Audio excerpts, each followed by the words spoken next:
what if Izuku were a god? Long ago, the gods had decided to exterminate humanity. However, a Valkyrie proposed a trial to determine mankind's fate. That trial became Ragnarok, a deadly tournament between 13 gods and 13 humans, each side fighting with everything they had to win. Against all odds, victory went to the humans. Both sides suffered losses, but the most devastating for the gods were the deaths of Hades, sovereign of the underworld, and Poseidon, lord of the seas. The gods mourned their fallen, though none grieved as deeply as Zeus, younger brother of Hades, and Persephone, Hades' wife and eternal companion. Together, they wept for the fallen king of the underworld. Among the many losses was also the death of the almighty Odin, who had been slain by Nostradamus. But what none of the gods knew, except for a handful within the Greek pantheon, was that just before Ragnarok began, Hades had fathered a child with Persephone. No one knew about the prince of the underworld. Only his siblings and a few of his uncles knew of his existence. Among them were Zeus, the now-deceased Poseidon, and the goddess Hestia, who from the very beginning took it upon herself to protect him from all harm.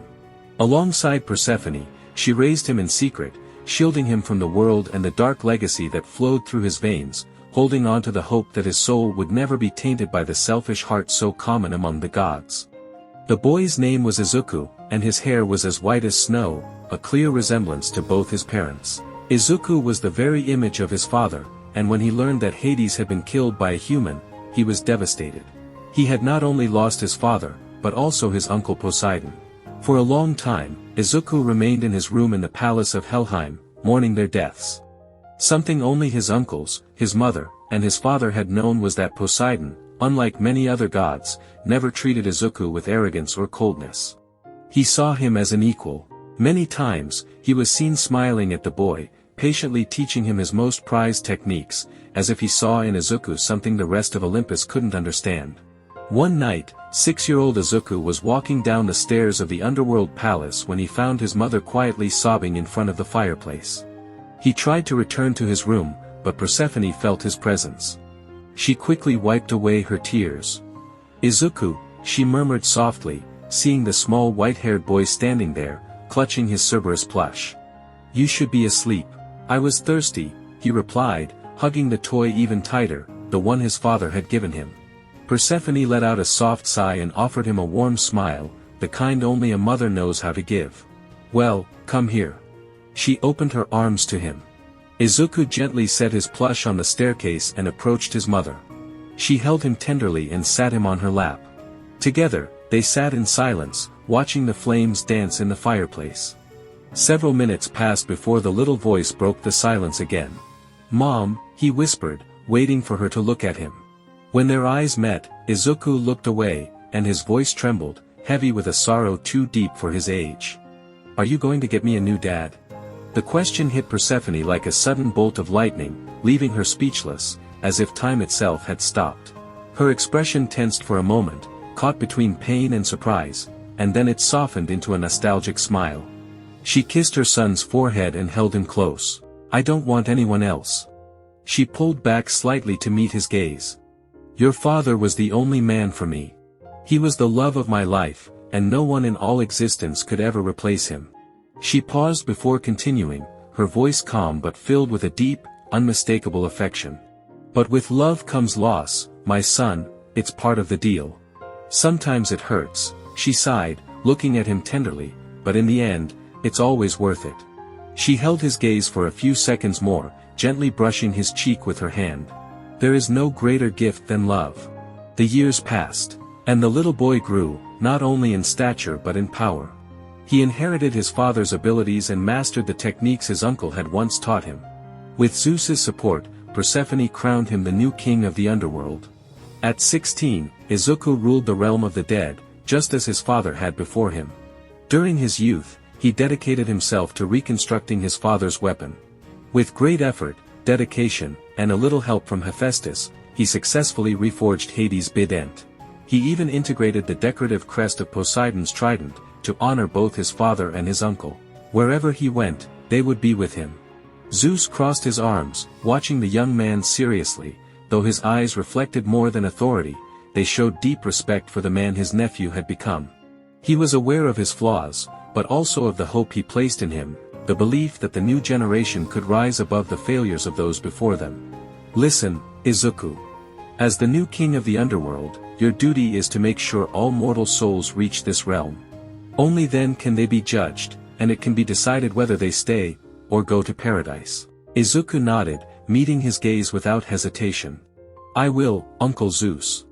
I'll make sure every mortal soul finds its way to the underworld. And don't forget, Zeus added, pointing a finger at him, his voice graver than ever, you can only descend into the human world if a soul has escaped its fate, or if there's one that still hasn't reached this realm. That's the only exception that allows you to step into the mortal realm without punishment. Izuku offered a faint smile, filled with determination and respect. I'll do my best.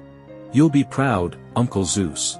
Zeus placed a firm hand on his shoulder and smiled warmly, like a father would. I already am, boy. You are the very image of your father. And I assure you, both he and Poseidon would be proud of you.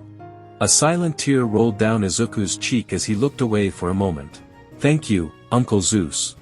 Then, the god of thunder pulled out an object wrapped in a dark cloth. As he uncovered it, he revealed a blue eye patch with golden trim. His fingers brushed over it gently before extending it to him. Take this, Izuku. It belonged to your father. And now, it's yours. Izuku received the eye patch with both hands, as if holding something sacred. He carefully placed it over his right eye, feeling, in some unexplainable way, that through that gesture, he was connecting with his father.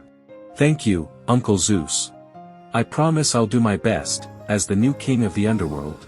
Zeus began to walk away toward the exit, his voice echoing with power as he moved. I know you will, boy.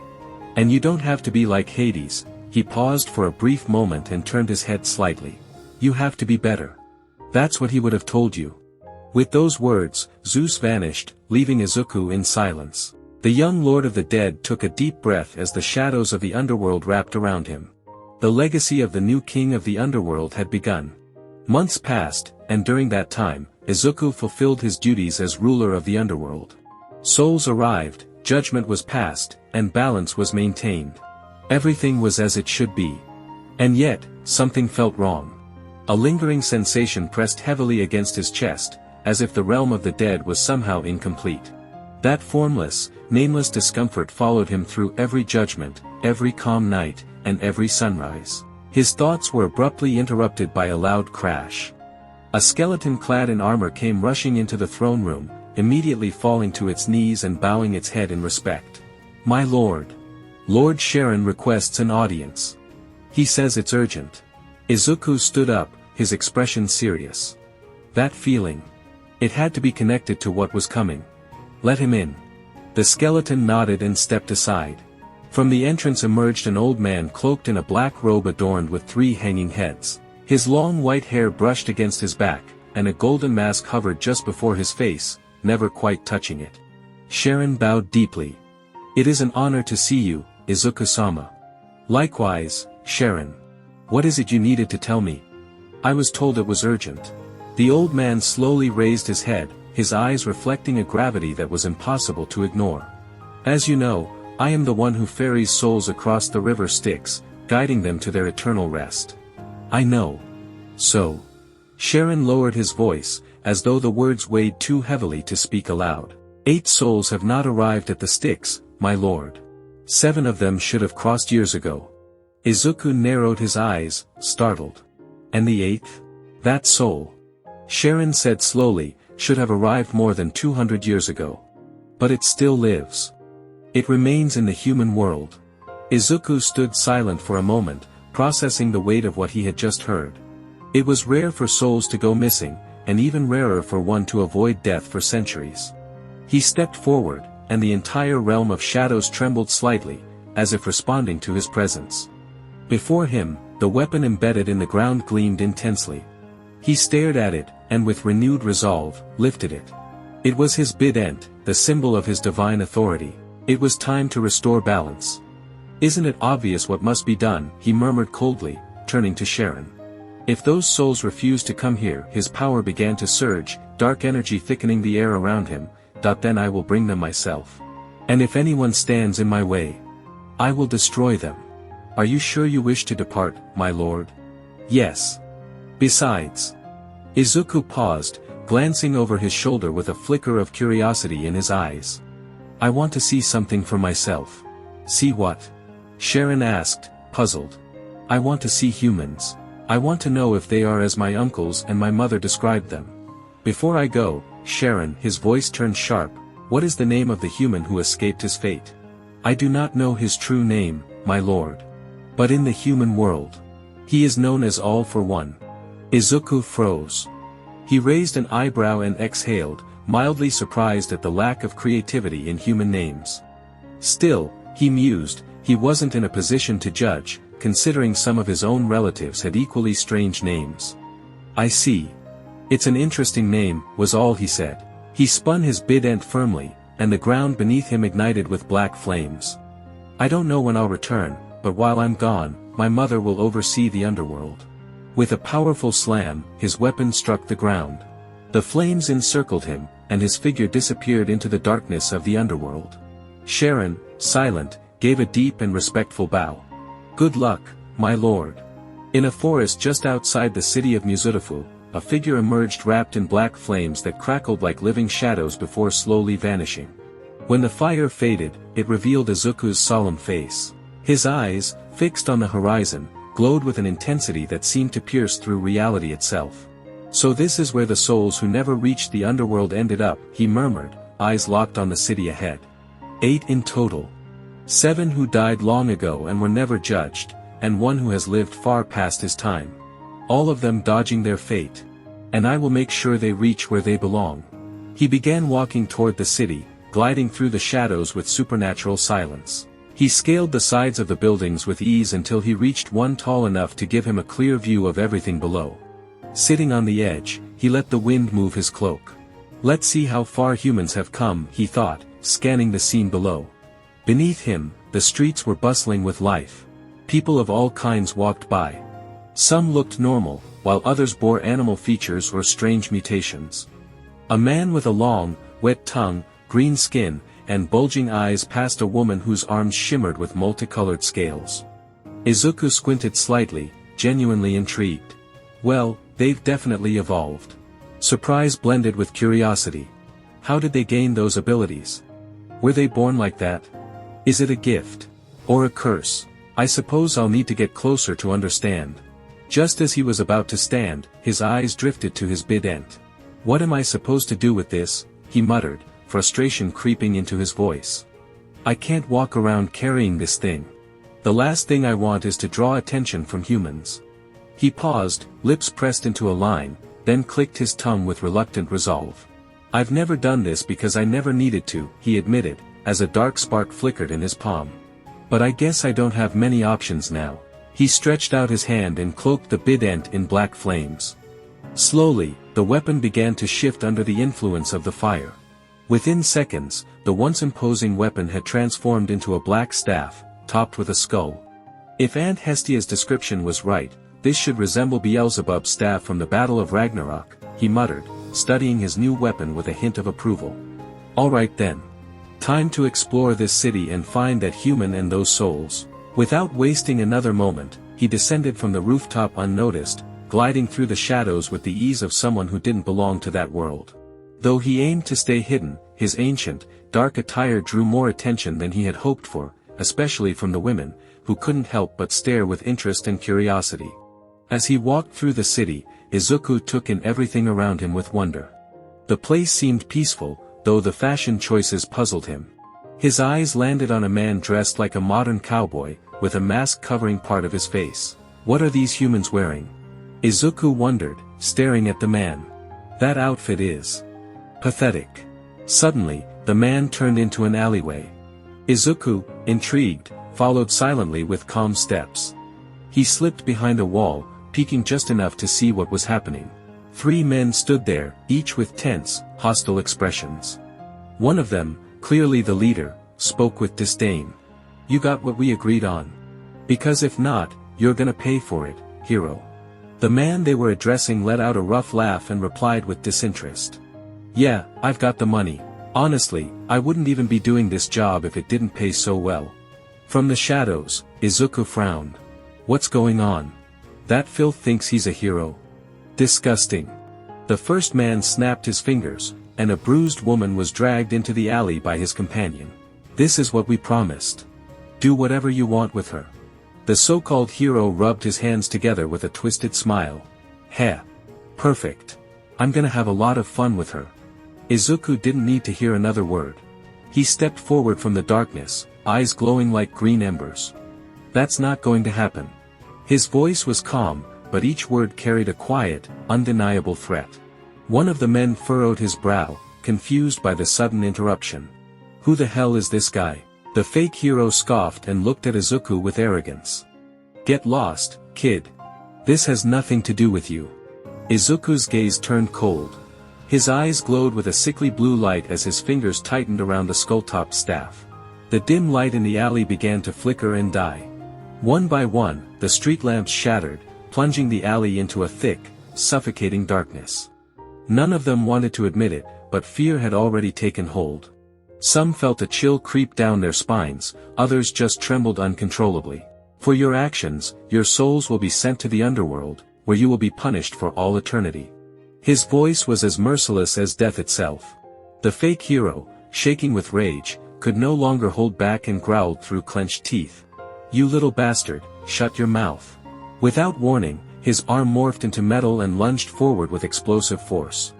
But Izuku, swift and precise, let his staff return to its true form, a black bid-end with spectral blades glowing with dark energy. Without hesitation, he drove it into the man's body with surgical precision, as if the weapon itself knew exactly where to strike. Blood gushed out as the man's eyes bulged, then dimmed within seconds. Izuku didn't even blink. With a flick of his wrist, he hurled the corpse into the wall, leaving behind a grotesque, blood-stained smear. The other two men staggered backward in horror, unable to process what they'd just witnessed. Looks like Aunt Hestia was wrong about you, he said, turning his gaze on them. You humans are trash. Why you? You killed him, one of them stuttered, sweat dripping from his face, eyes wide with terror. And you're next. Izuku lunged like a shadow, disappearing almost into thin air. The sound of metal meeting flesh, followed by short, stifled screams, echoed through the alley. Then silence. When it was over, all three men lay motionless on the ground. Their faces were frozen in expressions of unspeakable fear and pain. Without a word, Izuku turned and walked away, leaving the woman unconscious on the cold pavement. Minutes later, as she regained consciousness, her scream pierced the quiet night, drawing nearby civilians and heroes like moths to a corpse. Meanwhile, Izuku stood atop a nearby building, watching. The night stretched endlessly before him, filled with flickering lights and unfamiliar sounds. Staring down at the city beneath him, Izuku whispered to himself. Looks like Uncle Zeus was right. Humans really are despicable creatures. He paused briefly, a shadow of doubt clouding his expression. But that woman. She didn't seem like she had ever done anything wrong. He remembered her trembling, her eyes full of fear, with not a trace of malice in them. And to think that those who call themselves heroes disgrace a title that once meant something, his voice lowered, thick with bitterness. Cousin Heracles. He seemed like a true hero. I never met him, but I'm sure he never stooped to the level of these insects. During the day, Izuku had explored the city further. He moved unseen, walking through shadows and along rooftops, observing everything with silent patience. Everything he saw only confirmed Zeus's words. Humanity hadn't learned a thing. They were greedy, selfish, and cruel. Evolution had only given them more creative ways to hurt each other. I don't understand what Heracles saw in them, and I still don't get why Aunt Hestia protects them so fiercely. His voice was low, almost growling, as he rested his hand on the bid end, the dark metal pulsing with a dangerous energy. They're all the same.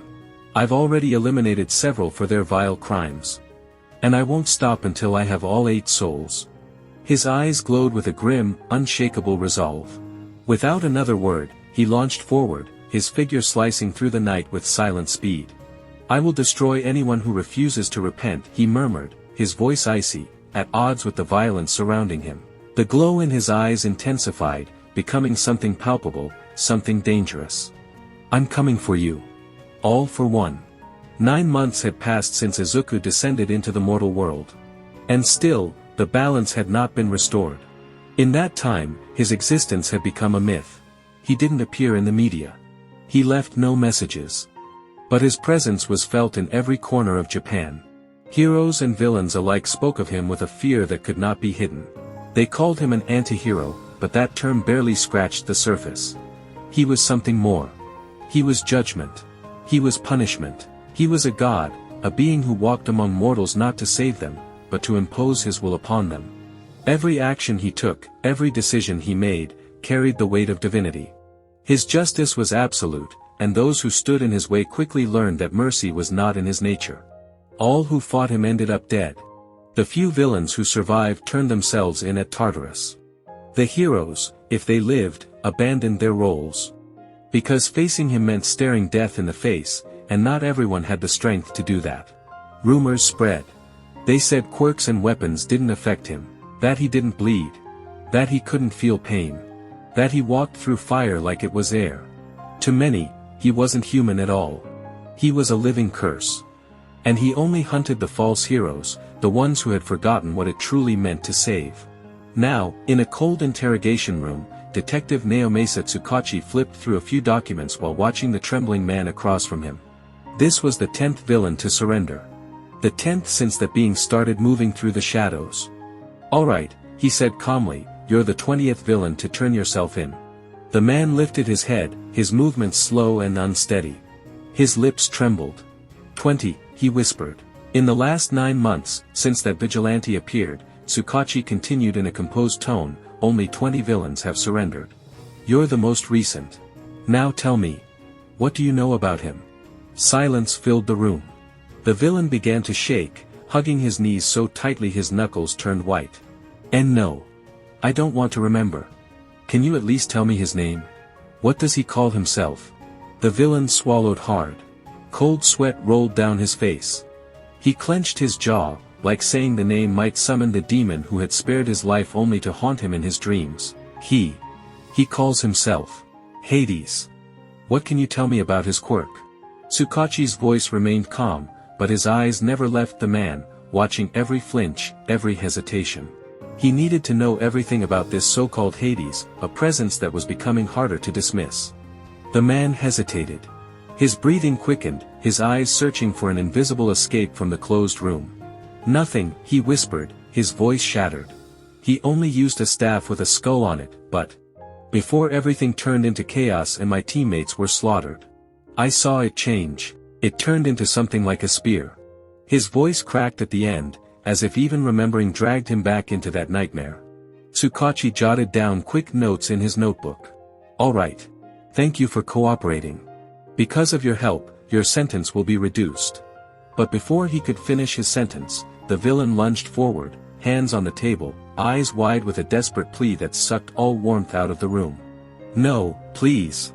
Lock me up in Tartarus. It's the only place he won't find me. I'm begging you, put me in Tartarus. The detective stared at him, stunned by the sheer panic in his eyes. Something about his reaction felt wrong, not like a criminal afraid of prison, this was deeper. Raw fear. Suddenly, the man broke. His gaze became erratic, his voice dropped into a mumble, and he began repeating the same thing over and over. He comes for the sinner. No one will escape. He'll punish the 8 sinners. The detective quickly called for backup. The villain had lost it. To most in the room, he seemed like a man broken by fear, reduced to incoherent ramblings. But Tsukachi couldn't shake the unsettling feeling that something much bigger was brewing, something they couldn't yet understand. Far away, hidden deep within the trees of an ancient forest, Izuku moved silently. His steps were certain, though his presence was barely noticeable. He arrived at a nearly collapsed cabin, long forgotten by men and left to the mercy of time. The structure groaned in the wind but was still solid enough to serve as a temporary shelter. The moment he stepped inside, a low growl echoed from the shadows. It was deep, reverberating through the walls. 3 glowing pairs of eyes stared back at him with chilling intensity. But as soon as the beast recognized its master, the tension vanished. Cerberus emerged from the darkness, all 3 heads moving in sync, each reflecting a look of unwavering devotion. With firm steps, the creature circled Izuku, tails wagging with excitement. He wasn't as massive as his father's hound, but he was just as loyal. Izuku had brought him up from the underworld in his second month among mortals. Together, they hunted, watched, and fought. A protector. A companion in a world that didn't deserve their trust. Izuku floated up slightly and placed a hand on one of the creature's heads. "Good boy," he murmured with a faint smile. The beast let out a soft sigh and laid down near the fire. Izuku sparked to life with a snap of his fingers.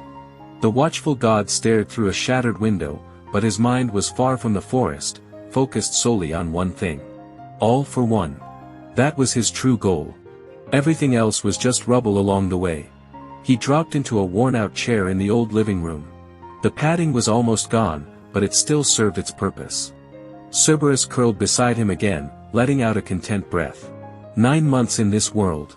And there's still no sign of that human, he muttered, closing his eyes and rubbing his temples in frustration. The villains I've questioned are useless. And those 7 souls are elusive.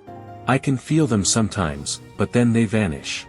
His eyes flicked to the map laid out across the table. It was covered in red marks, crossed-out locations, and paths that carved across the entire city. Where haven't I searched, he murmured to himself. Maybe that so-called #1 hero knows something. I've heard he's in Mizutafu right now. Silence settled in, broken only by the creak of wood and the soft crackle of flames. I think I'll go for a walk, he said, standing up. Cerberus immediately rose, all 3 heads tilting, eager to join him. No, he added with a faint smile, not yet. I promise I'll take you on tonight's patrol. For now, I just need to grab a few things. The beast let out a soft whine and curled back up beside the fire.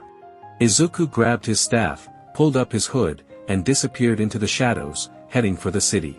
Even gods needed to buy food. Immortal or not, he couldn't live off air.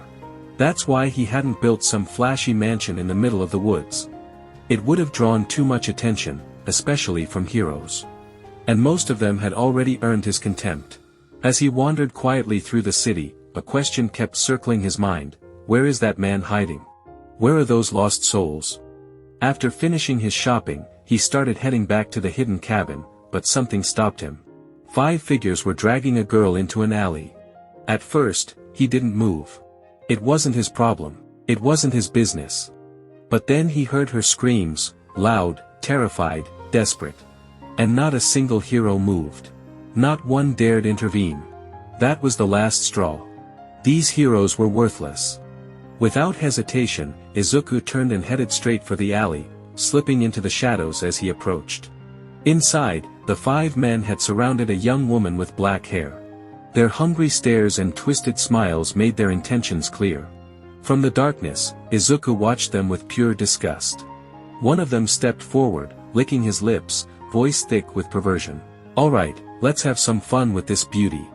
Another approached from the other side, eyes roaming over her body with sick delight. "Look at her, she's gorgeous. And that body, damn," he muttered with a crooked grin. The girl backed away, trembling, searching for an opening between the monsters surrounding her. She knew she could take on 2 or 3, maybe, but 5? Without knowing their quirks. That was a dangerous gamble. Before they could lay a hand on her, a blur tore through the darkness. Izuku appeared out of nowhere, grabbed one of the attackers by the shoulder, and slammed him against the wall with bone-shattering force. The man dropped instantly, unconscious. With a cold, detached expression, Izuku glared at the others. "Your turn. Disgusting humans." One of them, likely the leader, shouted furiously as his arm turned into metal. "You bastard, how dare you!" He charged at Izuku and threw a punch straight at his face. The impact echoed through the alley, but what broke wasn't Izuku's face.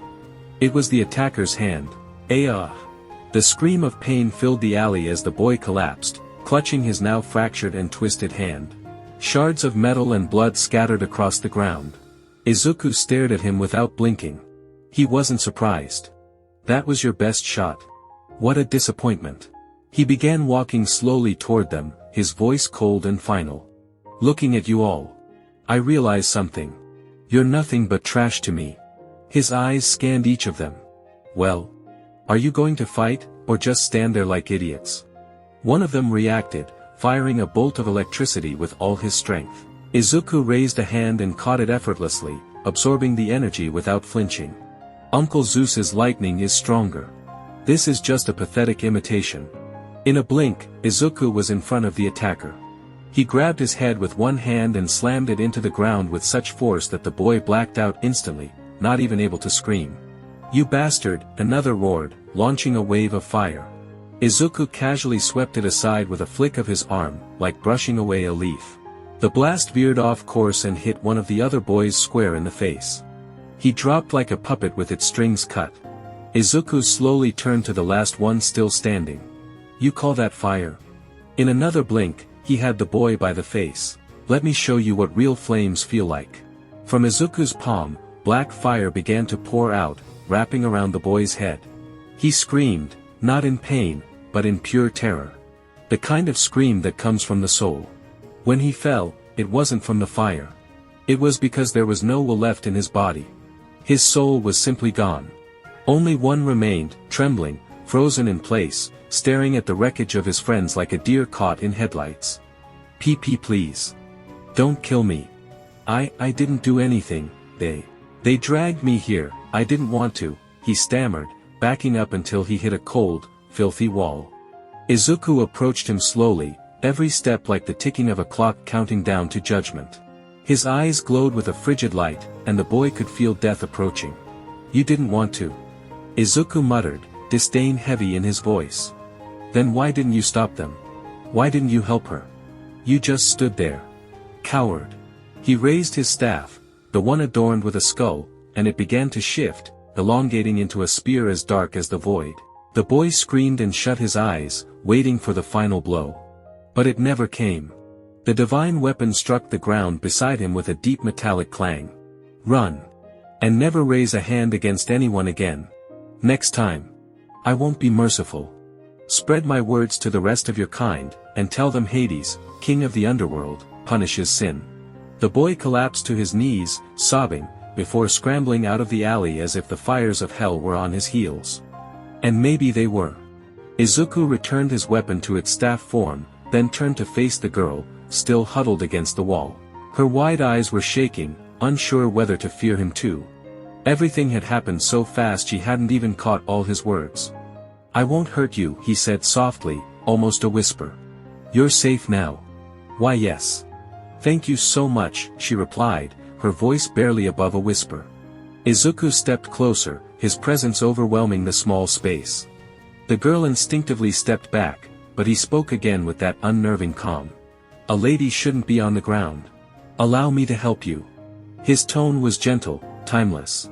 She hesitated, fear and doubt flashing in her eyes, but then she accepted his hand. Izuku helped her up with quiet care, his movements deliberate and steady, as if every action held purpose. From that close, she could finally take in his face, serene, almost unshakable, like it was carved from marble. She had to look up to meet his eyes. He was tall, strikingly so. And, if she were being honest, his beauty was otherworldly. "You should be more careful next time," Izuku said seriously. "Someone like you shouldn't be out here alone." Then he spotted her backpack on the ground, some of her belongings scattered. He walked over, picked everything up neatly, and handed the bag back to her. "Here you go.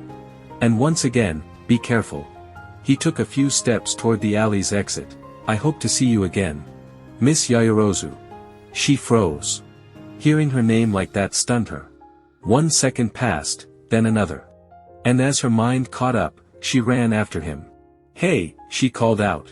The young man turned, one eyebrow raised. "How do you know my name?" "It's written on your backpack, miss," he said calmly. "Sorry, but I'm in a bit of a hurry." He resumed walking. "What's your name?" she asked, catching up to him with a light jog. "My name is Izuku." His voice remained composed but warm. "It's a pleasure to meet you, but I really must go." Momo was about to respond, but a limousine pulled up beside them. The window rolled down, revealing a black-haired man with a stern expression and a hint of irritation. "Momo, why are you wasting time with this commoner? Hurry up, you have piano practice in an hour." Izuku's brow twitched slightly at the word commoner. "Commoner? You're speaking to the king of the underworld." If anyone here is a commoner, it's you, human, he thought with a flicker of annoyance. A gentle voice from inside interrupted the tension. Takashi, don't speak to the young man like that. Then the woman inside looked at Izuku politely. Please forgive my husband. It's alright, ma'am. It's no trouble. Izuku smiled courteously, though the sharp glint in his eyes hadn't faded. I have to go. But will I see you again? Momo asked, a touch of shyness in her voice. Well, that depends on fate. Izuku tilted his head slightly. But I wouldn't mind seeing you again. Momo pulled a small piece of paper and a pencil from her coat, scribbled something down, and handed it to him. It's my number. Call me anytime. I want to repay you for helping me back there. That's not necessary. I insist. I hope to see you soon. She cut him off and climbed into the limo. Izuku watched the car drive away, still holding the note in his hand. He looked down at it and murmured, slightly baffled, but I don't even know what a phone is. He sighed and tucked the number into his pocket. When he arrived home, he dropped the groceries on the table. His Cerberus greeted him with a soft growl, wagging its 3 tails. Izuku stroked the creature's heads with a smile. Good boy. Ready for tonight's patrol. Cerberus didn't need a second invitation. In the blink of an eye, he was already at the door, eager to begin the hunt. Heh, alright, let me change and we'll head out. Izuku made his way to his room. Once dressed in his battle gear, dark-toned and laced with divine symbols, crafted by his mother to reflect his lineage, he stepped out of the cabin with his loyal companion. With a simple gesture, a floating box materialized before him, glowing faintly with spectral light. Another night's work. He reached into the box and pulled out an eye patch, carefully placing it over his right eye. As it settled in place, a dangerous glow began to seep through. It's hunting time. And with that, the young god descended into the city alongside his 3-headed partner, determined to root out false heroes and villains alike, those who spread chaos and pain behind masks of justice. But while the young king of the underworld carried out his work as an anti-hero, far beyond the mortal realm, in a plane inhabited by creatures that defy all reason, where the dreaded Typhon slumbers and the demon king Hajuan once attempted to bring ruin, there stood the towering palace of the underworld. Inside, Persephone stood by one of the high windows, gazing out over the somber landscape. Her eyes, deep as the night itself, drifted across the rivers of souls winding through her realm. The silence was absolute, yet her thoughts replayed a memory of her beloved. Hades, if only you could see Izuku, she murmured with a faint smile. You would be proud of who he's become. But that warmth faded the moment a creaking door echoed behind her. Her eyes narrowed, and her expression turned cold. She sensed a presence she hadn't felt in centuries, a foreign presence, not born of Greek soil. What are you doing here? She asked sharply, without turning around. Her voice was as cold as the shadows around her. You know you're forbidden from stepping into the territory of the Greek gods. Oh, come now, is that really how you greet an old colleague? The voice was mocking, dripping with arrogant confidence. Just answer the question. Persephone turned slowly, her black robes flowing like liquid night. Her gaze sharpened when she saw him. What do you want, Mictlan? Standing before her, with his face painted like a skull, was none other than the Aztec god of death. I'm here to claim this underworld, he said boldly, since no one worthy is ruling it anymore. You forget that you're standing before the queen of the underworld, Persephone replied, her voice laced with divine authority that would make any mortal tremble. You're nothing. Mictlan grinned wider, defying every law of the gods by even being there. With Hades gone, there's no one left to stop me. You're on Greek soil, she warned, her patience wearing thin. If you make one move against me or this realm, Zeus himself will strike you down. Ha ha ha. His laugh echoed across the chamber. I'm dying for a good fight. Still pissed we Aztec gods didn't get to be part of the Ragnarok. We would have been perfect for that tournament. Many of you opposed the destruction of humanity, Persephone shot back. Quetzalcoatl and Tlaloc made that perfectly clear. They're fools. Mictlan growled, folding his arms. But I won't sit around and miss my chance to fight. Leave, she commanded, her voice steady and imposing. Mictlan began to walk away, his heavy steps echoing through the hall. But just before he vanished into the shadows, he stopped. He turned his head slightly, and his voice shifted into something colder. "By the way, Persephone." She turned only slightly, brows furrowed. "What now? How's your son?" The question, casual and almost whispered, hit her like a lightning strike. Her blood ran cold. Her breath caught. How do you know about him?" she asked, her voice trembling with fear. He didn't need to smile. His tone alone chilled the air. "I have my sources. My ways of knowing what I want. I wonder, is that boy as strong as his father was?" Persephone's fury flared. "If you dare lay a hand on him, I swear." She couldn't finish. In the blink of an eye, Mictlan closed the distance between them, lifting her off the ground with one hand gripping her throat. His strength was crushing, cutting off her breath and her words. "Or what? You'll run crying to Zeus?" he hissed, his face inches from hers, his breath reeking of death. "Maybe I can't kill you here. But if that boy steps into my realm, ha ha ha ha, then we'll see just how powerful he really is. Stay away from him." She gasped, struggling. "Believe me, I'm not the only one who wants this throne." He dropped her roughly, letting her collapse to the floor. "Anubis is interested too." Persephone stared up in shock. The Egyptian god, from the 11th round, of Ragnarok. Well, you're informed. Even though I didn't see you in the arena," he mocked. "But listen closely, Persephone. When I see your son, I'm going to fight him. And when we do, it'll be to the death." His voice was laced with a disturbing joy. It wasn't anger or vengeance. It was thrill. Desire. The hunger for battle. "Mark my words," he said as he walked toward the exit. "One will stand.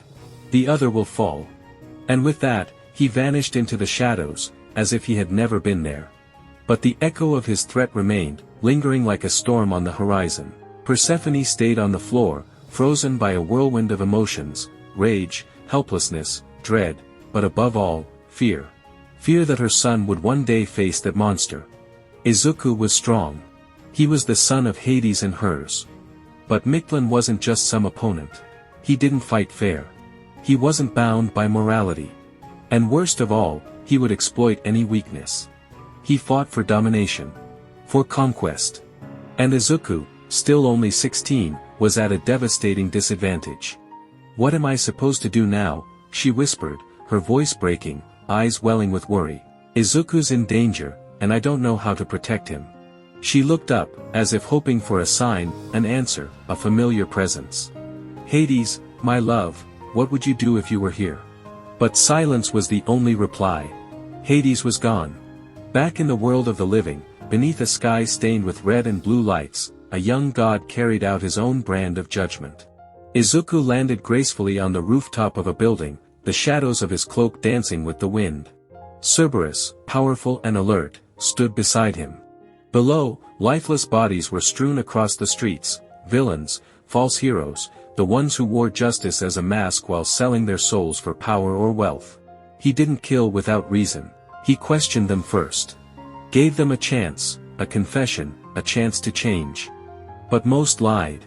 Others mocked him, believing themselves untouchable. And when that happened, Cerberus did what he was born to do. He devoured them, without mercy. It was just another day, and Izuku knew all for one had to be aware by now that he was being hunted. He glanced at his loyal companion, who looked like he was dozing off on the rooftop. "Already tired, buddy?" he murmured with a faint smile. "Head back to the cabin. I'll keep patrolling." Cerberus obeyed without a sound, disappearing across the rooftops into the shadows. Izuku resumed his patrol, hoping to come across a false hero or villain who might lead him closer to the human he was searching for. It didn't take long to notice something suspicious. From his vantage point, he saw a so-called hero dragging a woman into a dimly lit alley. Without wasting a second, he perched on the edge of the building, directly above the alley, and observed with narrowed eyes. "Let's see what you've done with your life." Izuku's eye patch pulsed with a bluish glow, activating his ability to peer into the subject's past. What he saw disgusted him: bribery, dealings with criminals, smuggling, trafficking illegal substances, all of it done with a grin on his face. Then he focused on the woman. Just a tired mother, heading home after a long shift, desperate to reunite with her family. As he prepared to intervene, another figure entered the alley. A man dressed in a martial arts uniform. Without saying a word, he delivered a powerful kick to the hero, sending him stumbling backward. "You're a disgrace to the title of hero," the man said in a deep, steady voice. "Every step you take dishonors that name." The fake hero spat blood and smirked arrogantly. "So you're the vigilante everyone talks about. What a shame. I was hoping to meet the infamous Hades. But I guess taking you down will get me some fame too." The man didn't even flinch. He turned to the woman and gestured calmly. "Ma'am, you're safe now. I suggest you leave." She didn't hesitate, muttered a quick thank you, and ran out of the alley. The vigilante turned back to the fake hero. "Now I'll deal with you. I won't let you keep tainting a title you never deserved." "You're dead, bastard," the false hero screamed, lunging with blind rage. Blows flew, but the martial artist dodged each one with ease. The hero grew frustrated, reckless.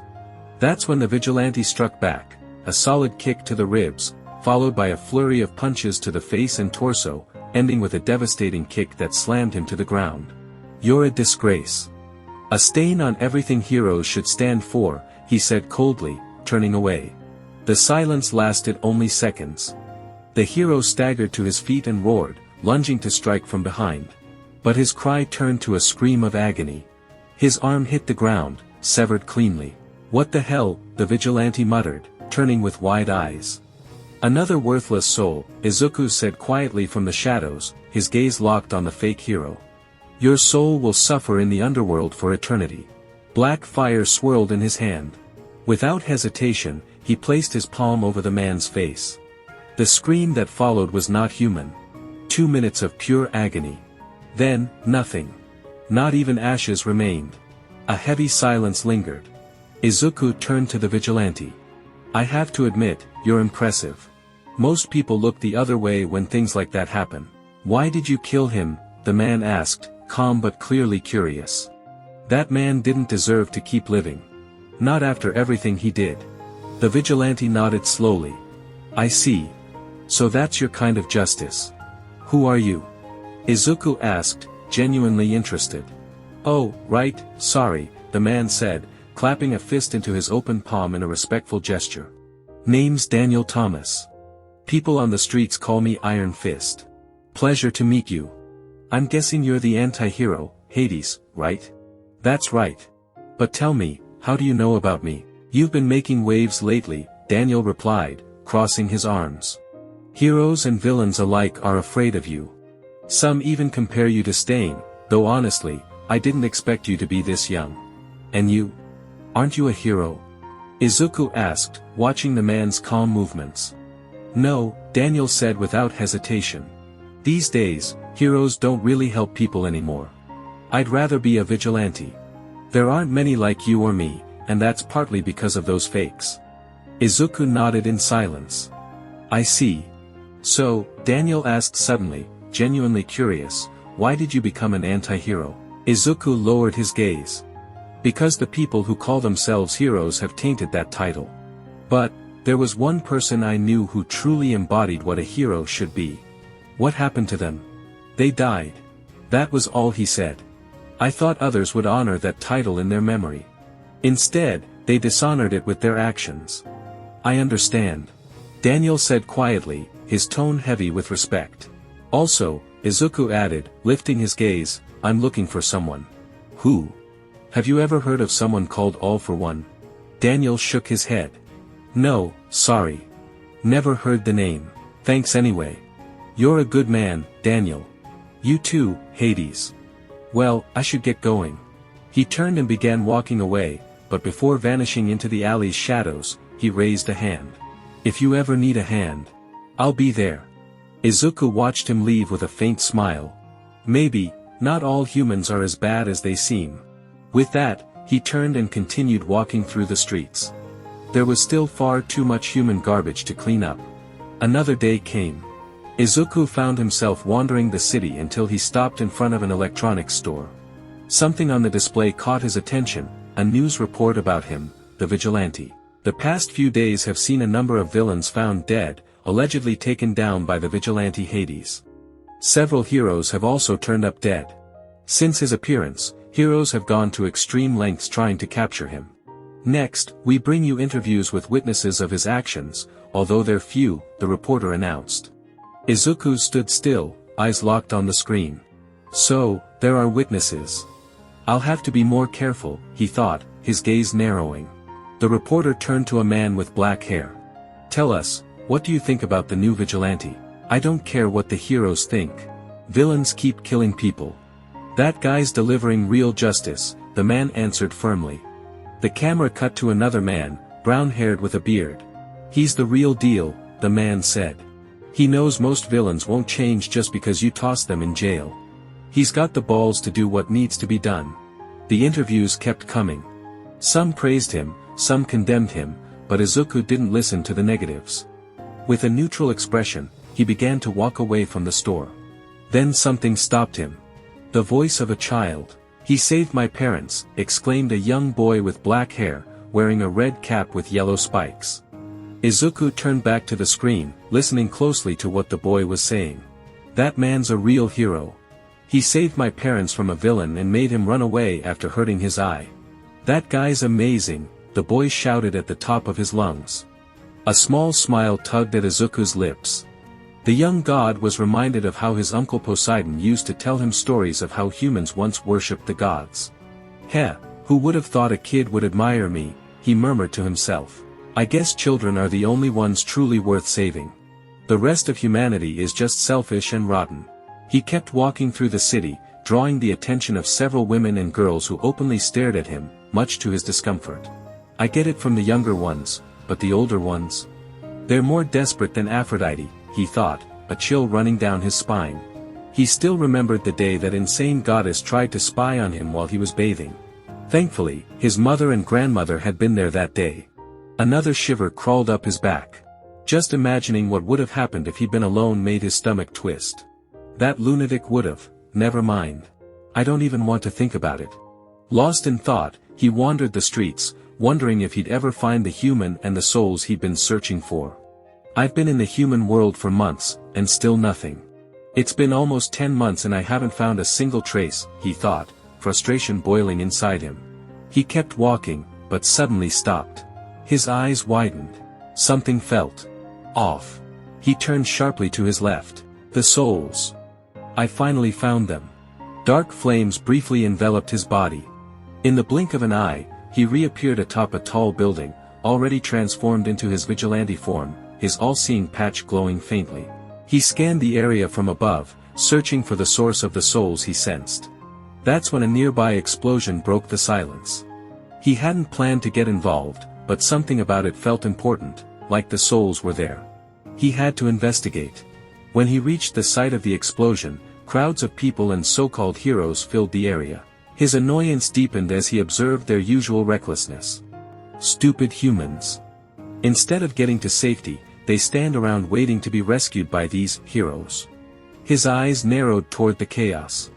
In the middle of it all, he saw a blonde teenager trapped in a slime-like monster, surrounded by fire. And yet, none of the heroes were doing anything to help. Not that these idiots are ever useful. At least the one that looks like a firefighter is doing his job, he thought bitterly. Meanwhile, the chaos raged on. The heroes stood around helplessly as the young man writhed inside the slime villain's grip. When the hell are reinforcements getting here? Shouted Death Arms, clearly losing his patience. My quirk's not fit for this. There's too much fire. Someone else can deal with it. Hey, empty lady. You take it.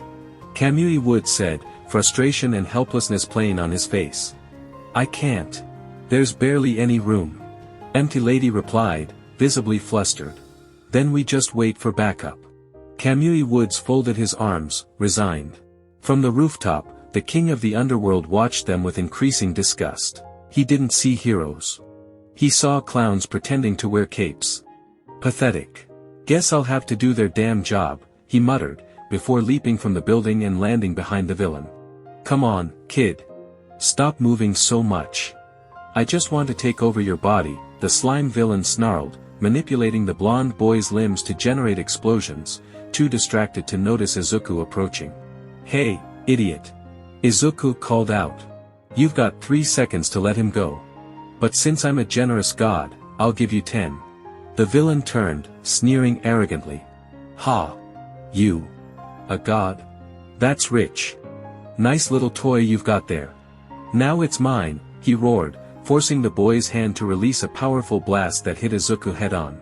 The spectators thought he was done for, until the smoke cleared, revealing Izuku completely unharmed. I gave you 10 seconds. Now you're down to 3, he said calmly, brushing the dust off his shoulder without breaking eye contact. What? The villain stammered, shaken. Your time's up, trash, Izuku said, yanking the boy free with one swift motion. You bastard, the villain shrieked, lashing out at him. Izuku moved with godlike speed, positioning himself between the monster and the crowd, his back to the onlookers. Hey kid, get out of there. It's dangerous. Kamui Wood shouted. You don't tell me what to do, trash, Izuku replied, not even bothering to look back. His words stunned the heroes, but in the crowd, one woman recognized him. That's Hades. He's going to finish off the villain, she cried out, her voice full of hope. One of the people I saved. Izuku thought, his eyes flicking to her briefly. Well, so much for anonymity. The mention of his name sent shockwaves through the crowd. The villain, the heroes, everyone froze at the realization that they were in the presence of the infamous anti-hero who haunted both villains and corrupt heroes alike. Why, you're Hades, the slime villain said, trying to laugh off the fear rising in his chest. You're just a kid. This is the guy everyone's scared of. So those are your last words. Pathetic, Izuku replied, his tone icy. Shut up and die, the slime villain screamed, lunging forward. Then you've chosen death, Izuku said, raising his left hand.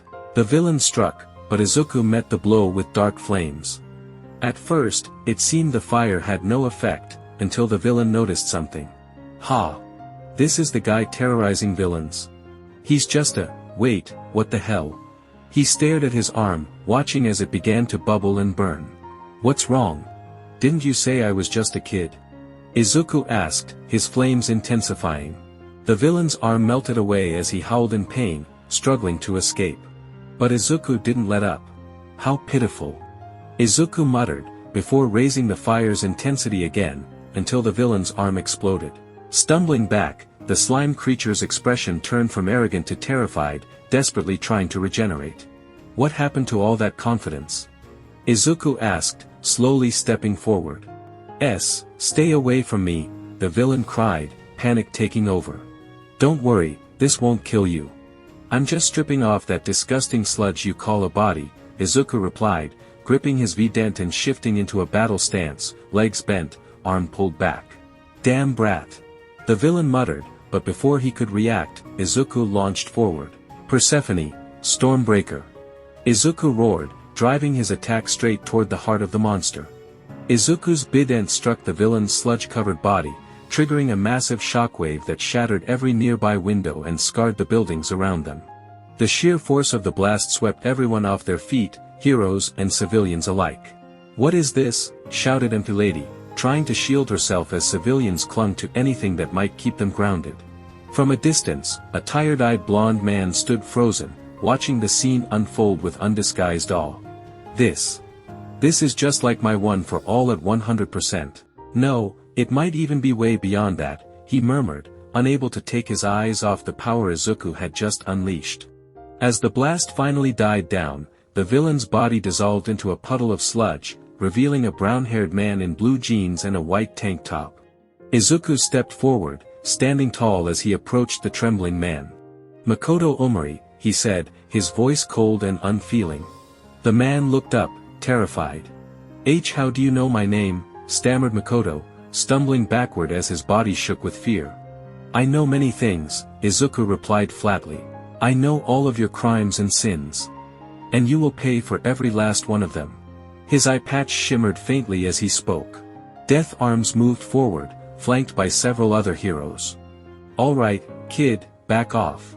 We'll take it from here. After that, you're under arrest, said the hero in a commanding tone.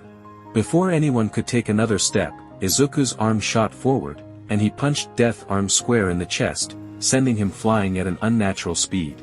Don't get in my way, Izuku said firmly as he continued walking toward Makoto. Please, don't kill me." Makoto begged, dropping to his knees, desperate and shaking. "Makoto Omori," Izuku repeated, his tone like ice.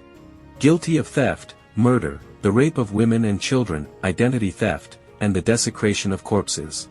Your punishment is death." The heroes tried to break through the wall of flames Izuku had summoned, but the fire held strong, pushing them back. From the streets, the crowd watched in tense silence.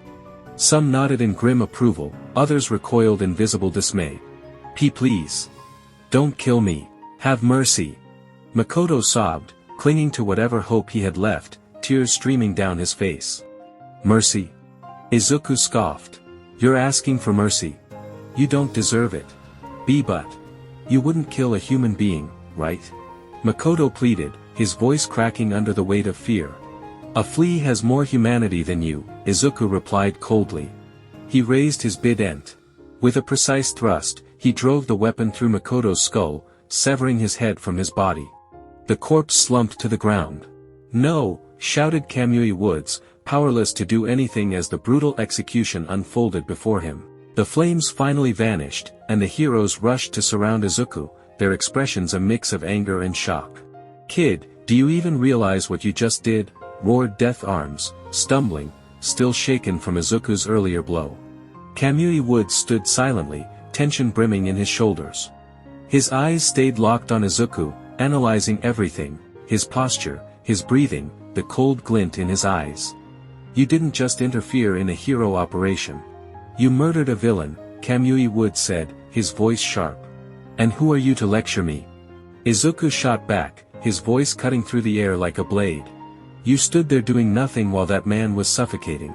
With a sharp motion, Izuku slammed the butt of his bident against the ground, the impact sending tremors through the street. "You have no right to scold me if you didn't even lift a finger to help. I'm the one who did your worthless job," he said, pointing at each of them. "And most of you aren't any different from the man I just executed." Furious, Kamui Woods snapped, "Enough. Vigilante Hades, you are under arrest for mass murder and using your quirk without a license." He launched his branches, transforming them into sharp stakes aimed at Izuku. But as they struck his body, they shattered effortlessly, like glass hitting solid steel. "You just don't learn, do you?" Izuku said with a faint, freezing smile. Raising his bident, he slashed across Kamui Woods' abdomen, bringing him to his knees in a single strike. "You'll be next to die," Izuku said without hesitation. "Not if I stop you first," shouted Death Arms, charging forward with a battle cry. "When will you realize? You're not in my league." Izuku smirked, sidestepping easily and slamming a fist into Death Arms' gut. The hero coughed up blood and collapsed, unconscious. None of these so-called heroes compared to the mortals who fought during Ragnarok. "Consider yourself lucky. I'm not usually this merciful," Izuku murmured, turning his back. Seeing Death Arms fall, the other heroes hesitated, unsure of what to do. But with the public now recording the fight from every angle, they were pressured into action. The first to move was Best Jeanist. "I won't let you keep doing whatever you want," he shouted, launching his threads toward Izuku at incredible speed. Izuku didn't even blink. With a flick of his finger, he severed every thread midair, leaving Best Jeanist momentarily stunned. "You won't beat me, villain," Jeanist tried to keep his composure. Izuku countered with a quick flick of his wrist, hurling his bident into Jeanist's abdomen. The hero hit the ground, unable to respond. Kamui Woods, seizing the distraction, charged forward. "I told you, you won't escape today, villain," he yelled, sending his sharpened branches like spears. "Do you really think that's going to stop me?" Izuku's brow twitched. With a casual motion, the branches snapped like twigs. In the same breath, Izuku spun and struck Kamui Woods again, this time leaving a deep gash along his side. Edge shot, watching closely, darted in with speed and precision, hoping to land a clean hit before Izuku could react. "You won't get away from me," he shouted, delivering rapid, slicing blows. But Izuku didn't budge. He raised a single finger and stopped Edge shot mid-motion, knocking him flat. Then Empty Lady came down with full force, her colossal body looming as she brought her fist down to crush him. "This is where you fall," she roared. But Izuku didn't flinch. He looked up at her with an expression more bored than impressed. Lifting one hand, he caught the force of her strike. The ground split beneath them, cracks webbing outward. "Did you really think that would stop me?" he said calmly. Empty Lady's eyes widened in disbelief, her voice trembling. How? How is this even possible?" Izuku clenched his fist, and with a single motion unleashed a dense, brutal shockwave that struck Empty Lady square in the abdomen. The air was knocked out of her lungs. Without so much as a sound, she collapsed unconscious to the ground, her body crumpling among the debris like a broken doll. The remaining heroes tried to surround him, but after seeing what had happened to their comrades, they knew they didn't stand a chance. Izuku simply watched them, his gaze distant, as if they weren't even worth acknowledging. "I said it before, you'll never be on my level. Even that weakling Ares would have put up a better fight." With a scoff, he turned his back on them, bringing the confrontation to a close. The heroes, injured and defeated, lay scattered across the ground while the civilians watched in a mix of fear and awe, unable to look away from the overwhelming force of the young god. Just as Izuku was about to leave, his eyes locked onto a blond man in the crowd. He recognized him immediately, one of his targets. Without hesitation, he moved at blinding speed, gliding through the people like a shadow until he was right beside him. He walked alongside him for a few steps, then let his words fall like a divine decree. "You have 2 days to hand over those souls, Toshinori Yagi." His voice was like ice.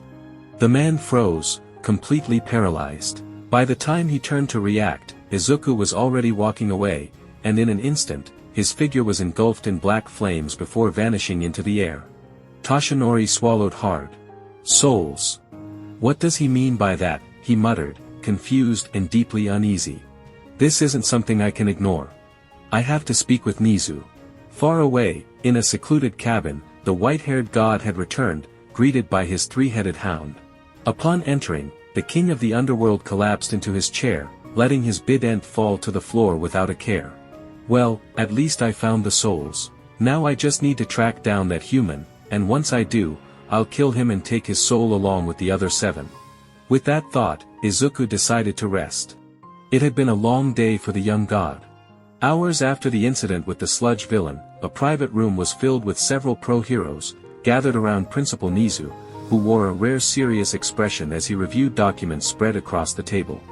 As you all know, earlier today there was a direct encounter with the vigilante known as Hades. Heads nodded throughout the room. "Tell us something we don't know, damn rat," growled Endeavor, his brow furrowed, irritation in his voice. Ryukyu, arms crossed, added with visible concern, "This is the first time he's shown himself in daylight. Until now, everything we knew said he only acted at night." Edgeshot looked down, frustrated. "Several heroes were injured, myself included. His strength, it's insane. I'd go as far as to say it's on par with All Might." The weight of those words silenced the room. Some exchanged worried glances, others simply sat in stunned quiet. "Only a few of us made it out without serious injuries," muttered Best Jeanist, tension thick in his voice. "Others who tried to stop him ended up dead." Hawks, who had remained quiet until then, spoke with a somber tone. The only survivors were Death Arms, who was knocked unconscious, and Empty Lady, and it was her first day on active duty. But what hit hardest was Kamui Woods. Hades left him at death's door. And we're not talking about some rookie. He's number 7 in the rankings. Crust clenched his fists, barely holding back emotion. So many comrades. All of them crushed by that damn vigilante. A tear slid down his cheek as he struggled to keep his composure. "TCH. If I had been there, I would have kicked his ass without breaking a sweat," said Mirko with a cocky grin, her fangs showing. Her arrogance stood in stark contrast to the heavy tension in the room. Nizu continued, ignoring the comment. "The only confirmed detail is that Hades is young." Yoroi Musha nodded gravely.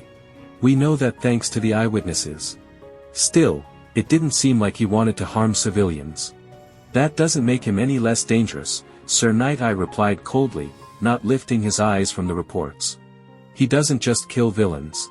He's murdered heroes too. He behaves like a serial killer, and there's no clear pattern." Midnight leaned forward slightly, her expression thoughtful. "But he also claimed to be a god. According to Death Arm's testimony, he mentioned someone named Ares." Present Mike frowned. "Ares? Could be another vigilante. Nizu turned to All Might, who had remained silent and distant from the conversation, clearly lost in thought. What do you think, All Might? Toshinori didn't answer right away. He was still replaying the words the young man had spoken to him, echoing in the back of his mind. You have 2 days to hand over those souls, Toshinori Yagi. He wondered silently, souls? Was he talking about the previous holders of One for All? No, they've been dead for years. His thoughts were cut short by Nizu's persistent voice, calling out to him again and again with no response. All Might, Nizu said louder, finally breaking through his trance. Huh? What is it, Principal? Toshinori finally responded, snapping back to the present. When he looked up, he realized the entire room was staring at him. Nizu narrowed his eyes, visibly annoyed. I've been asking for your input, Toshinori. What's on your mind? Before the former symbol of peace could answer, Mirko's arrogant voice cut through the tension again. So what? That Hades kid is just a cocky brat. I could crush him without even trying, she said, slamming her foot onto the table like she was swatting a fly. Ryukyu glanced at her calmly, but her words were firm. Rumi, that brat has killed both heroes and villains alike. He doesn't care about laws or moral lines.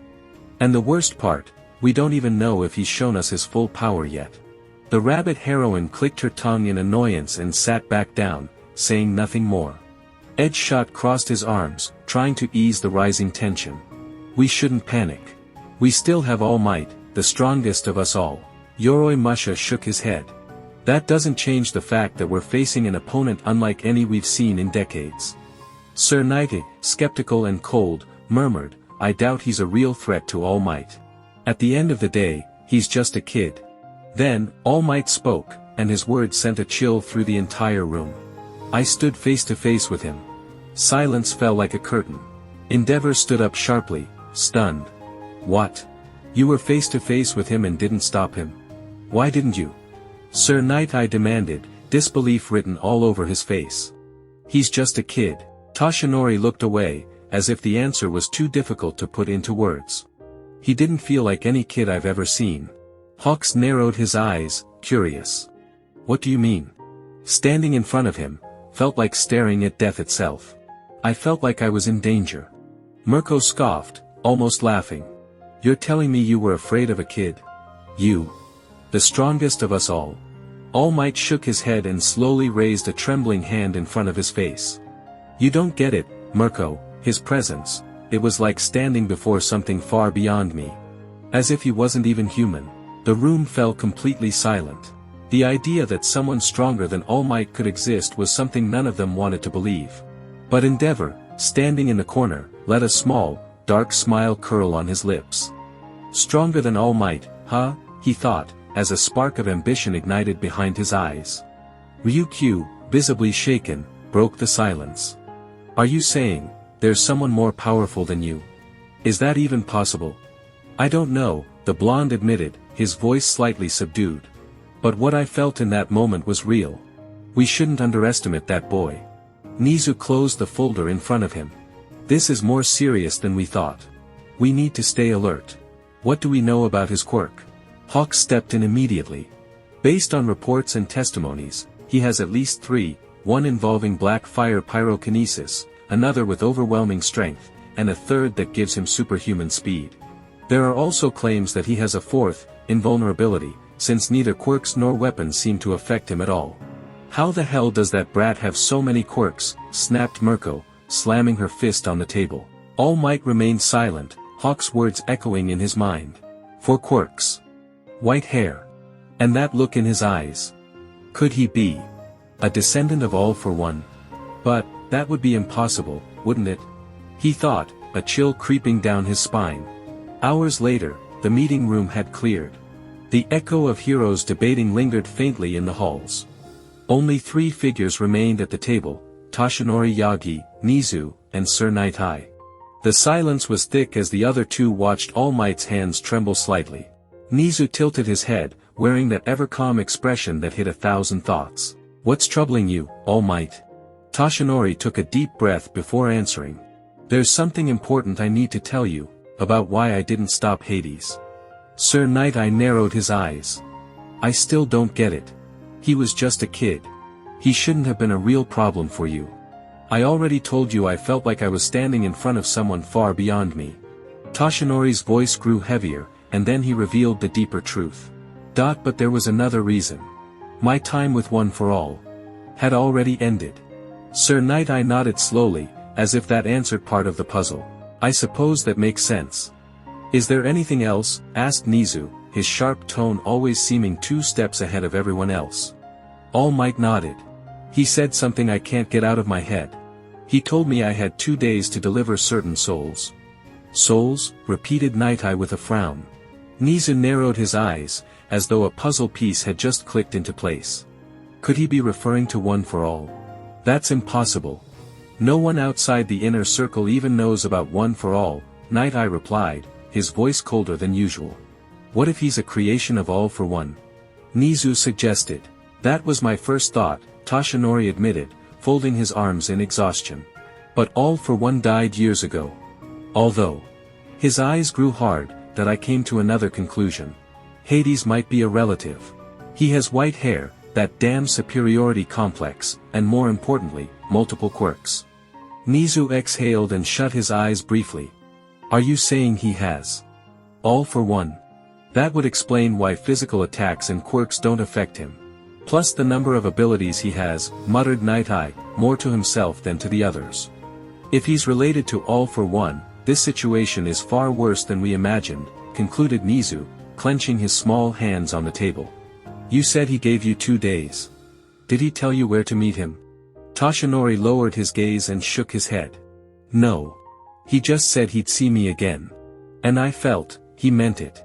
Then we can't wait for him to come to us, Nizu murmured, already pulling a communicator from his pocket. We'll prepare an ambush. I'll call in every available hero. We'll surround him and take him down. And so, through quiet whispers and urgent plans, a strategy began to take shape. A plan to capture the vigilante who had even made the symbol of peace tremble. Meanwhile, in the quiet streets of Mizutafu, the supposed god walked among humans, blending in like anyone else. Izuku sipped tea calmly, seated outside a small bookstore, one leg crossed over the other, a thick novel open in his hands. At his feet lay his loyal Cerberus, though in its current form, only one of the 3 heads was visible. Anyone watching might have mistaken it for a simple puppy, but that couldn't be further from the truth. I know it's uncomfortable, Damien, but it's the only way you can be out during the day, he murmured, eyes still fixed on the pages as he gently stroked the dog's head. The peace of the moment was broken by a soft hand on his shoulder. Turning, he found himself looking into a pair of familiar dark eyes. Oh, Miss Yaoyorozu, he said with a faint smile, lowering his book. Hi, Izuku. Do you have a last name? Momo asked, sounding a little nervous. He shook his head gently. Just call me Izuku, Miss Yaoyorozu. Alright then, Izuku, she repeated his name with a slight stutter and puffed her cheeks in a small pout. Hey, you never called me. I waited for your call for days. I'm sorry. I tried to tell you I don't have a phone. I don't even know how to use one. What? Are you serious? Have you been living under a rock or something? Momo said, eyes wide in disbelief. Izuku gave an awkward smile. Something like that. Helheim is literally beneath the human world, he thought, then looked back at her. And what brings you here? I came to return a book. I love reading. And clearly, you do too, she said, leaning forward to see the title he was holding. What's it called? I fell in love with your lie. He glanced at the cover. It's actually pretty good. Sounds interesting. Maybe I'll read it someday, she said, her gaze then drifting down to the dog. And who's this little guy? His name's Damien. Come on, say hi, boy. Cerberus, now with only one visible head, gave a single bark and wagged his tail energetically. What a cute puppy, Momo said, crouching to scratch behind his ears. Yeah, he's a good boy. She sighed softly, still playing with Damien's ears. But it still bothers me that you didn't call. She said again with a pout that made the god smile. I can make it up to you, Izuku said, closing his book. Momo's eyes lit up as she smiled. Really? Well, how about you buy me some ice cream? Deal, Izuku replied. She gave him a playful look. You said you don't know how to use a phone, right? Izuku nodded calmly, unbothered. But Momo had other plans. She grabbed his arm and pulled him along. Then we're not wasting time. We're getting you a phone. Izuku blinked, confused. Huh? Weren't you the one getting ice cream? First, we get you a phone, then I teach you how to use it. And if there's time, then we get ice cream. Izuku sighed, lowering his shoulders with a faint smile. What did I just get myself into? And so, Momo dragged the young god with determined steps into a phone store, her mission clear, to help him pick out a modern device. Meanwhile, he stood in awe, marveling at the glowing displays filled with sleek gadgets. Is this thing a phone? Izuku asked in amazement, pointing at one of the devices that, to him, looked straight out of a science fiction novel. Momo let out a sweet giggle. You look adorable. But yes, that's a phone. It's strange. Damian gave a soft bark, almost as if agreeing with his master. Izuku nodded. Exactly, Damian. A very strange device. The girl sighed with a smile of quiet amusement. It's going to be a long day. Just then, a store clerk approached them, wearing a professional smile. Is there anything I can help you with, miss? Yes, I'm looking for a phone for him. Momo pointed to Izuku, who was practically glued to the display glass, staring at each phone like it was an ancient artifact. Of course. Do you have something specific in mind? Not really. Hey, Izuku, she called out with a wave. See anything you like? Izuku wandered through the store again, his steps slow, his eyes wide with wonder, like a kid visiting a toy store for the first time. Damian trotted faithfully behind him. To Momo, the whole scene was impossibly cute. Suddenly, he stopped in front of a particular phone, his eyes lighting up. Whoa! This one looks like it has all its pieces exposed. It even has tiny fans. It looks awesome. Damian barked again, tail wagging in agreement. Oh, that's one of our top-tier models, the clerk chimed in. It's also one of the newest. We do have it in white, if you'd like to see it. I'm interested, said Izuku, while his canine companion gave another approving bark. I'll get it right away. While they waited, Momo and Izuku chatted casually. He learned that Momo came from one of Japan's most influential families, and that her kindness came from her mother. Her father, on the other hand, was a snobbish elitist. No offense to your family, but your dad's an idiot. Momo let out a bitter chuckle. Don't worry. He is. He hates commoners, or as he calls them, peasants. Izuku's brow furrowed slightly as his mind drifted.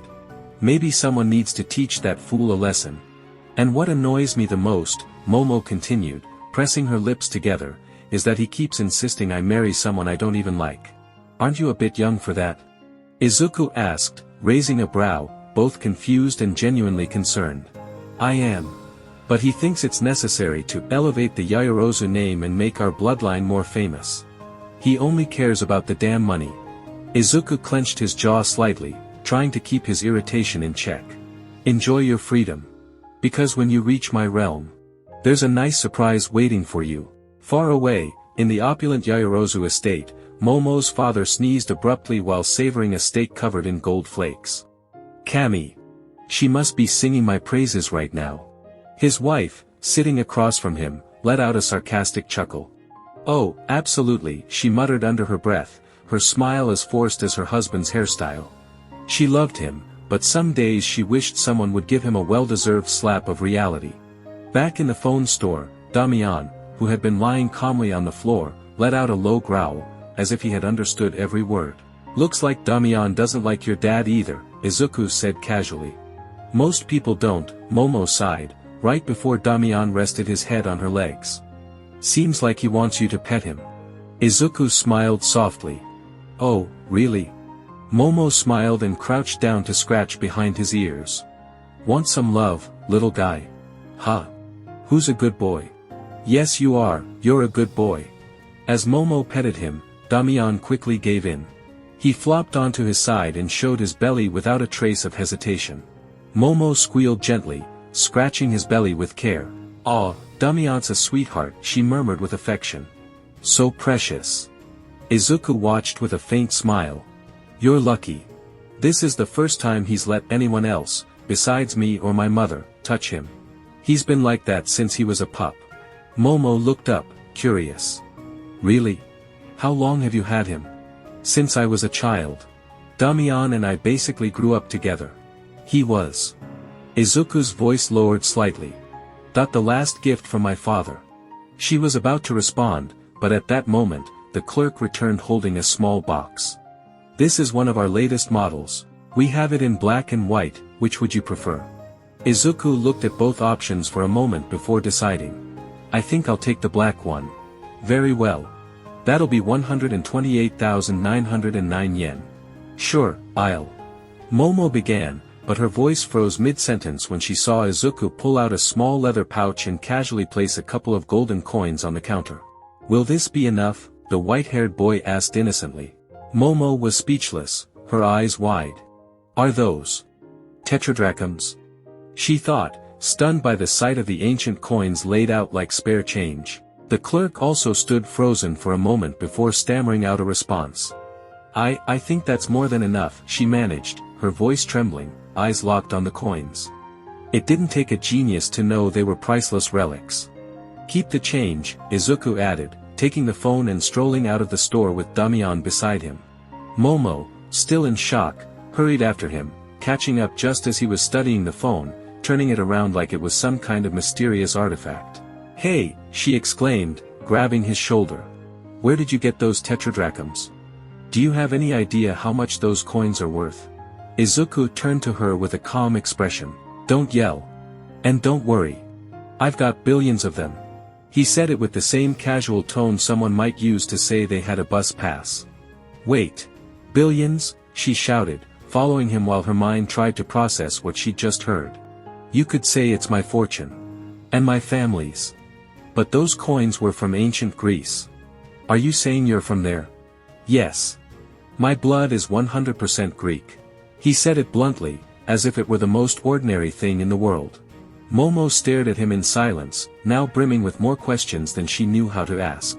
But time was short, and soon after, she had to leave, leaving Izuku and Damian alone once again. They walked back to the cabin under a sky now glowing with a deep, burning orange. When they arrived, Izuku set his things down on a small table in the living room. His eyes lingered on the new phone. What a lovely woman, he murmured, settling into his chair. Then he glanced at the phone again. She said she'd teach me how to use it, but she postponed it. He paused, deep in thought for a moment. Night had already fallen, and a flicker of something dangerous lit up in his mind, curving his lips into a faint, mischievous smile. Maybe it wouldn't be such a bad idea to pay that human a visit. With the decision made, he fastened his eye patch, adjusted his suit, and, along with his seer, headed off toward the place where his target was located. Meanwhile, in a secured house, All Might was gathered with Sir Night-Eye, Nizu, and Detective Naomasa Tsukachi. The atmosphere was tense, heavy with unease. Tsukachi frowned and crossed his arms. Let me get this straight. Hades is actually a kid, and you think he wants to kill you, All Might? Sir Night-Eye nodded seriously. That's right. And since you're the lead investigator on the Hades case, we thought you were the most qualified to help us. Tsukachi clicked his tongue. I still don't get why he'd want to kill you. What does he want from you? We suspect two possibilities, Night-Eye began. First, we believe he's after one for all. And the second? Tsukachi raised a brow. Nizu chimed in. We think the boy might be connected to All for One. You mean like a henchman? Tsukachi asked, narrowing his eyes. All Might slowly shook his head, his expression dark. No. As a relative. We believe Hades has All for One. And that he might be a direct descendant. Tsukachi fell silent for a moment before responding. We've got no records on All for One's family, so it's possible. While they debated Hades' background, Nizu's animal instincts suddenly flared. He sensed something rapidly approaching. Without thinking, he turned toward the window and caught sight of a dangerous flash speeding toward them. Get down, he shouted urgently. Everyone reacted instantly. A loud crash tore through the room as something burst through the wall and embedded itself in the opposite one. When the dust and smoke settled, Izuku's spear stood firm. Skewering a corpse. A note rested on the chest of the dead man. Tsukachi stepped forward cautiously and picked it up. He turned to the former symbol of peace. All Might. This is for you. The letter read, you have 1 day left. Tick-tock, Toshinori Yagi. Tick-tock. For the first time in ages, All Might trembled.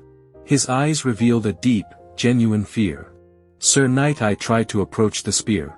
This is more serious than we thought, he murmured, reaching out. But before he could touch it, the spear ignited in flames and disintegrated into ash. Silence fell over the room. No one spoke another word. That same night, after receiving the god's message, the former number 1 hero spiraled into darker thoughts. His mind could no longer find rest. Paranoia began eating away at him. He became convinced that Hades was trying to fulfill All for One's legacy. Toshinori believed his true goal was one for all. That belief consumed him. In his mind, Hades was none other than the son of his eternal nemesis. Every time he saw someone with white hair, his brain betrayed him. He could only see Hades and AFO, both laughing in his face. He needed to find a worthy successor to One for All. And fast. Now, in his office at UA, Toshinori could barely stay on his feet. Dark circles hung beneath his eyes, and in front of him stretched a chaotic web of papers, news clippings, and photographs all linked together with red threads. From Hades' first appearance to their last encounter with the sludge villain, it was all there. What does he want from me? Is it the One for All? Of course, it must be that. He wants to finish what All for One started. He whispered to himself, trapped in a loop of fear and obsession. But far from there, in a realm beyond the mortal world, 7 thrones stood suspended in the void. 6 men and 1 woman occupied the seats, each one observing the chaos unfolding around their successor. Yoichi tilted his head slightly. Who is that boy? Nana felt a chill down her spine. I don't know. But his presence is overwhelming. Daigoro exhaled slowly. It's like staring at death itself. That boy feels like the embodiment of death. And crossed his arms, visibly unsettled. What if he really is related to All for One? Yoichi shook his head firmly. He was sure that wasn't the case. I doubt it. Everyone turned to him, waiting for an explanation. Kudo raised a brow. What makes you say that? I know my brother. I'm his only relative. He isn't capable of love or affection toward anyone. Which means it's impossible for him to have had children. Shinomori frowned. Then, who is Hades? This is confusing. Nana murmured. If he's not related to All for One, then who is he really? Bruce spoke with a low, heavy voice. The only thing we know is that he wants our souls. But the real question is, why? Yoichi didn't take his eyes off the unraveling mind of Toshinori. I don't know, third. But we need to stay alert. Nana watched her former student with sorrow, her expression heavy with silent grief. Look what he's become, she murmured, heartbroken at the sight of All Might unraveling. Seeing him consumed by paranoia, terrified of what Hades wanted and when he would strike, was soul-crushing. Yoichi nodded solemnly. The 8th needs to find a successor as soon as possible. We don't know if Hades can, or even wants to, take One for All. As the former users debated, All Might continued to descend into obsession. Around him, hundreds of papers were strung together with red lines tracing Hades' every move. His thoughts looped endlessly. He must be after One for All. He wants to finish what All for One started. I have to stop him. I have to stop him. I have to stop him. Suddenly, the door swung open. Nizu and Tsukachi walked in. Nizu got straight to the point. All Might, we have some information to share with you. Toshinori snapped his head up, his eyes wide with tension. Did you catch Hades? Tsukachi shook his head but paused when he saw the chaos that had overtaken the office. No, actually, it's about. His voice trailed off as he took in the sheer scale of the investigation. What is all this? My research, the blonde whispered. Everything I have on Hades. I even borrowed some police files. Tsukachi sighed. That's actually what we came to talk about. We've ruled out the theory that Hades is related to All for One. All Might froze. That theory was the core of his paranoia. What? Why? He asked, visibly shaken. Because it's impossible. How many people with white hair do you know? And even if we wanted to confirm it, we'd need a DNA sample from both Hades and All for One. One is dead. And we can't even get a strand of hair from the other. So that possibility is out. Nizu added calmly. Besides, by your own logic, the only thing connecting them is white hair. All Might slammed his fist on the desk, shaking the papers. I know that bastard is all for one son. And that's the other problem, Tsukachi said, his tone laced with genuine concern. You've been paranoid ever since that night. Nizu nodded, his voice gentler but still firm. Night Eye is paranoid too. But you're in a much worse state. All Might stood up abruptly, his eyes burning with restrained rage and sheer frustration. You don't understand. That bastard has killed heroes and villains alike. He could be out there right now, killing again, and here I am, tied down, useless. It's maddening. With a muffled roar, Toshinori unleashed his fury on the wall. His fist struck the reinforced metal with such force it buckled like cardboard. The crash echoed through the room, followed by a heavy silence. Then Nizu spoke, not with his usual playful tone, nor his typical diplomacy. His voice sliced through the air like a blade. Toshinori. His words weren't a plea. They were a command. The small principal, usually so affable, looked up at him with narrowed eyes and a calm stance that brimmed with dangerous tension. What kind of leader are you becoming if you let fear and hatred cloud your judgment? You're not him. Don't you dare become like him. All Might's fist was still trembling, knuckles white, breath ragged and furious. But he said nothing. No one dared to, not even Tsukachi, who knew him better than anyone, stepped in. Seeing the symbol of peace on the verge of collapse was enough to chill the blood. What if it's already too late? Toshinori muttered, eyes fixed on the dent he'd left in the wall. What if I no longer have what it takes to stop him? That bastard grows stronger every day, and me, every day. I grow weaker. Meanwhile, miles away, in a quiet dessert shop, Izuku sat across from Momo, savoring a flan with casual indifference to the chaos he had just unleashed. Suddenly, he sneezed. That's odd. Can a god even catch a cold? He wondered with a light chuckle, shrugging it off. That was a concern for another time. Right now, only one thing mattered to him, the girl sitting across the table. Wow. This is delicious, he said calmly, taking another bite. The peace on his face stood in stark contrast to the mayhem he had left behind. Right? This is one of the best spots, Momo said cheerfully. My mom used to bring me here when I was a kid. Good choice, this flan reminds me of my mother's. Your mom makes flan? Yeah, she loves making desserts. She could make a living off it. As they kept talking, the small restaurant's television switched to a news broadcast. The screen showed images of destruction caused by the vigilante known as Hades. The atmosphere in the shop grew tense. We have updates on the incident that occurred last night at 9:52 p.m., said the reporter. The vigilante's spear struck what appeared to be a safe house. Among those involved were UA Principal Nizu, the hero Sir Night-Eye, Detective Naomasa Tsukachi, and of course, the symbol of peace, All Might. The broadcast cut to a short interview. If you're watching this, Hades. Night-Eye began, his face grim, his sharp gaze devoid of any humor. I want you to understand something very clearly. He straightened, his voice unwavering, nearly defiant. Every word landed with the weight of a judgment. All Might and I will find you. No matter where you hide. No matter how much power you wield. True justice will catch up to you. He paused, eyes locked onto the camera like he was staring straight through it, directly at the god lurking in the shadows. You're not untouchable. You're not invincible. And you'll understand that, when you're face to face with us. The reporter resumed the coverage. Unfortunately, All Might made no statements, but the victim has been identified as a high-ranking member of the Shai Hasaikai. We'll continue to bring you updates.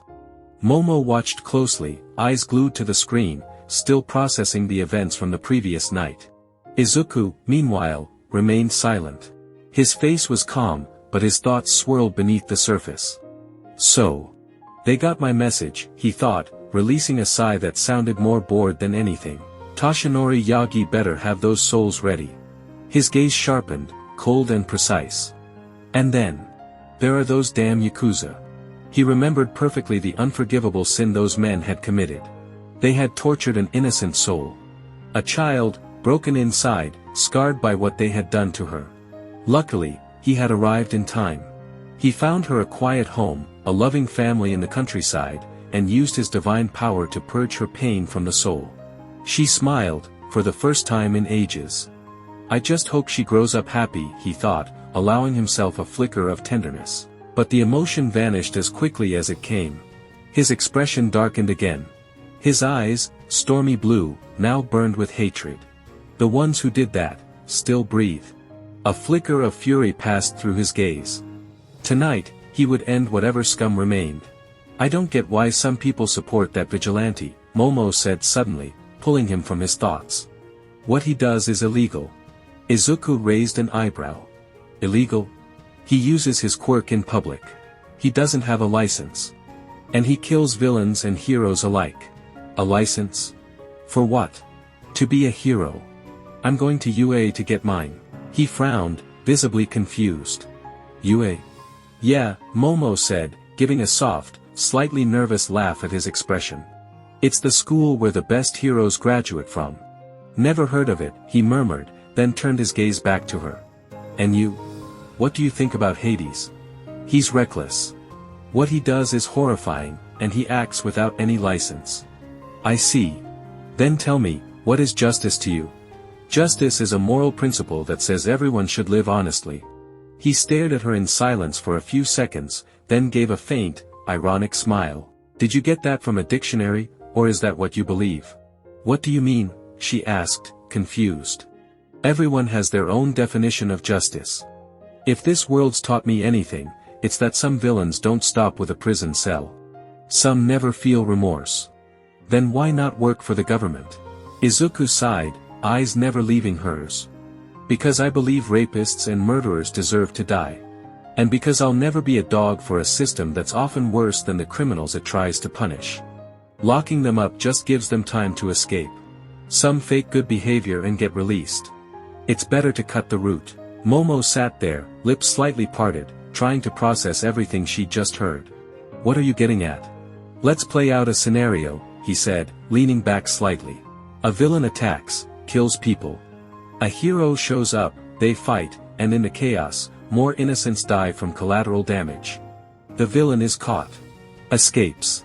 Kills again. The cycle repeats. What's the point?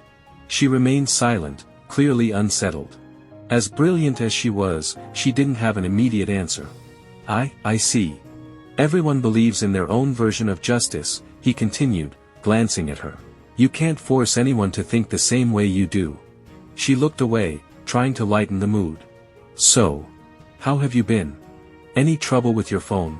He pulled it out of his pocket, wearing a puzzled expression. I still don't understand how it works. Wait, seriously? You've never seen a phone before? No. But I did find out it's very durable. And how did you figure that out? The memory from yesterday flashed through his mind. Izuku stood beneath a tree while Damien, his three-headed hound, held the phone in his jaws. Alright, Damien. Drop it. The dog let go from high above. The phone slammed against the ground, bounced, and landed without a scratch. Izuku picked it up, his eyes wide with wonder. This thing is amazing. Hephaestus would love it. Now, let's see if it can survive underwater. Flashback over. I ran a few tests, he said with a shrug. Sure you did. Momo replied, half amused and half skeptical. Then she smiled sweetly. Want some help learning how to use it? Please. I don't even know where to start. Hee, don't worry. Watch and learn. And so, Momo patiently walked him through every feature. It took 3 long hours, but during that time, they grew a little closer. They were sitting so close together that anyone watching might have mistaken them for a couple. After all the tutorials, the two of them strolled through the streets of Mizutafu, chatting about simpler things and laughing together.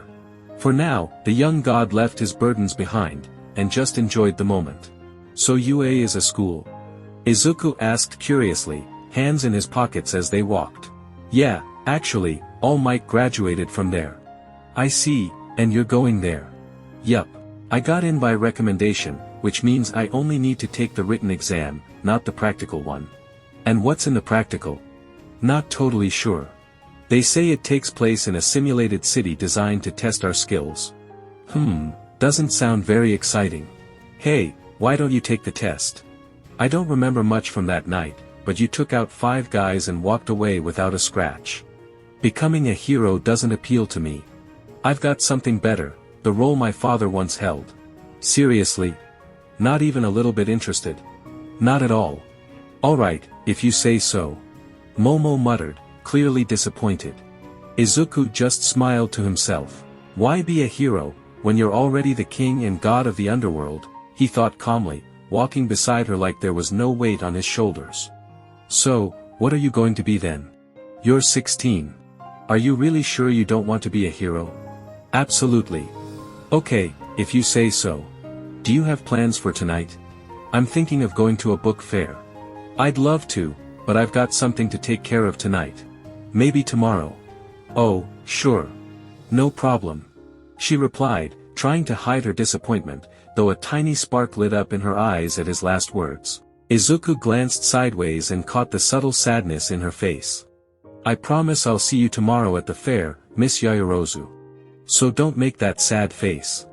Call me Momo, that sounds too formal, hee, she said with a shy smile, scratching her cheek. She felt comfortable enough now to let him use her name, and that small closeness, it felt warm. Alright, Miss Momo. Just Momo, she insisted, a small sweat drop forming on her temple. Just Momo, he repeated, unfazed. She twitched a bit, her smile faltering just slightly, unable to keep the act together. Call me Lasagna, she said suddenly, joking in a silly attempt to break the tension. Why would I call you Lasagna? What even is that? Izuku tilted his head, genuinely curious. Forget it. But I'll show you a place that serves a really good one, she said, confidently taking his hand and pulling him along, a soft laugh escaping her lips. Whatever you say, he replied, though his eyes shifted briefly toward a nearby building. How long are you going to keep watching me, he thought, his gaze sharp and subtle. On a rooftop nearby, Sir Night-Eye watched through binoculars, flanked by a couple of heroes. I know you're planning something, kid, and I'll find out what it is. I won't let you interfere with my investigation on Chisaki, he muttered under his breath. Little did he know, Izuku had already dismantled the entire Yakuza network, and wiped out every last one of them. Sir, what are we doing up here? Asked a blonde boy with a friendly, cartoonish face, Mirio Togata. I already told you, Mirio. Surveillance. Yeah, but what exactly are we watching? Asked Bubble Girl, a blue-haired woman with a nervous expression. We're tracking locations where Hades has been active, Night-Eye said, making both of them stiffen. Hades? Mirio repeated, a chill running down his spine. I don't want to die. Bubble Girl shouted dramatically, tears streaming down her face as she clung to Mirio like he was her last hope. No one's dying. We're going to catch him, and lock him up in Tartarus. Night-Eye declared with confidence. But he managed to kill one of the 8 precepts of death, Mirio added, still shaken by the name Hades. Which is exactly why we can't afford any mistakes. They say Kai Chisaki was seen nearby, we have to find him before Hades does. Time passed without incident, but Izuku was fully aware of the surveillance. Pretending not to notice, he walked Momo home using a shortcut. Once she was safe, he slipped into a quiet alleyway. There, the shadows welcomed him. Black flames curled around his body, burning away his casual clothes and revealing the dark attire beneath. The eye patch slid into place, and his bident rested at his side like it was part of him. Time to remind Mirai Sasaki, you don't get to spy on me whenever you feel like it, he murmured coldly, vanishing in a burst of dark fire that left behind only the scent of ash and sulfur. Far above, Sir Night-Eye clenched his jaw and slammed a fist into the rooftop in frustration. He's gone. Mirio stepped forward, every muscle tense as if ready to spring into action. Chisaki? He asked, eyes wide, scanning the area quickly. Night-Eye shook his head, his expression more serious than usual. No, but this is even worse. I need to call All Might. He pulled out his phone in a hurry, but as soon as he held it up, a dark flame engulfed the device. This wasn't ordinary fire, it was unnatural. Startled, Night-Eye dropped it immediately, watching as the plastic melted in his hand. Sir, what just happened? Mirio shouted, his eyes darting around nervously. He's here. Night-Eye whispered, and for the first time, there was a faint tremor in his voice. His two companions looked at him, not fully understanding. It was Bubble Girl, with her sharp intuition, who noticed it, someone glowing faintly in the darkness. A single, piercing blue eye floated just behind Mirio, burning with threatening intensity. "Lemillion, behind you." But it was too late. A hand shot out from the shadows at impossible speed. Mirio's head was slammed into the ground with such brutal force that the entire rooftop trembled. His body went limp, knocked unconscious in an instant. "Stay alert," Night Eye shouted, pulling out a small emergency communicator. "We have to capture him." "Capture who?" Bubble Girl managed to say, right before she felt a presence behind her. A precise blow dropped her to the ground, unconscious beside her partner. Sir Night Eye couldn't believe what he was seeing. Emerging from the shadows and black fire stood the feared Hades, the anti-hero who made both heroes and villains alike tremble. "Where's that confidence now, human?" Izuku asked, his voice so deep and grim it felt like it drained the warmth from the air. What was all Night Eye could manage, frozen in place by the overwhelming presence before him. Izuku vanished and reappeared in a blink. In the next instant, Night Eye was thrown to the ground, crushed beneath a foot digging into his back. His weapon hovered just inches from the hero's eye. Night Eye swallowed hard. "Tell me, do you find it fun to spy on me? Now. Give me one good reason not to kill you right here." "You can't kill me. You're not a judge, jury, or executioner. You think you're a god just because you have more than one quirk." "I don't think I'm a god, human," he muttered darkly, his voice echoing with ancient weight. "I am one." Izuku raised his hand, and with a swift, deadly motion, brought it down. The bident descended like divine punishment, aimed straight at Night Eye's head. The hero shut his eyes tightly, bracing for death. But the pain never came.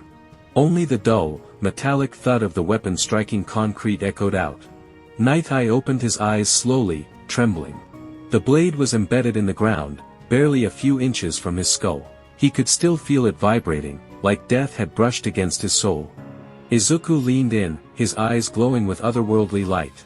"Consider this a warning, not mercy. Next time you set eyes on me without permission, I won't miss." He pressed his foot harder into Night Eye's back. "If you value your pathetic life, call Toshinori Yagi." Night Eye groaned, pain etched across his face, and forced a tense, ironic smile. "I'd love to. But you destroyed my phone." Izuku remained unimpressed. His tone was cold as ice. "You're Mirai Sasaki.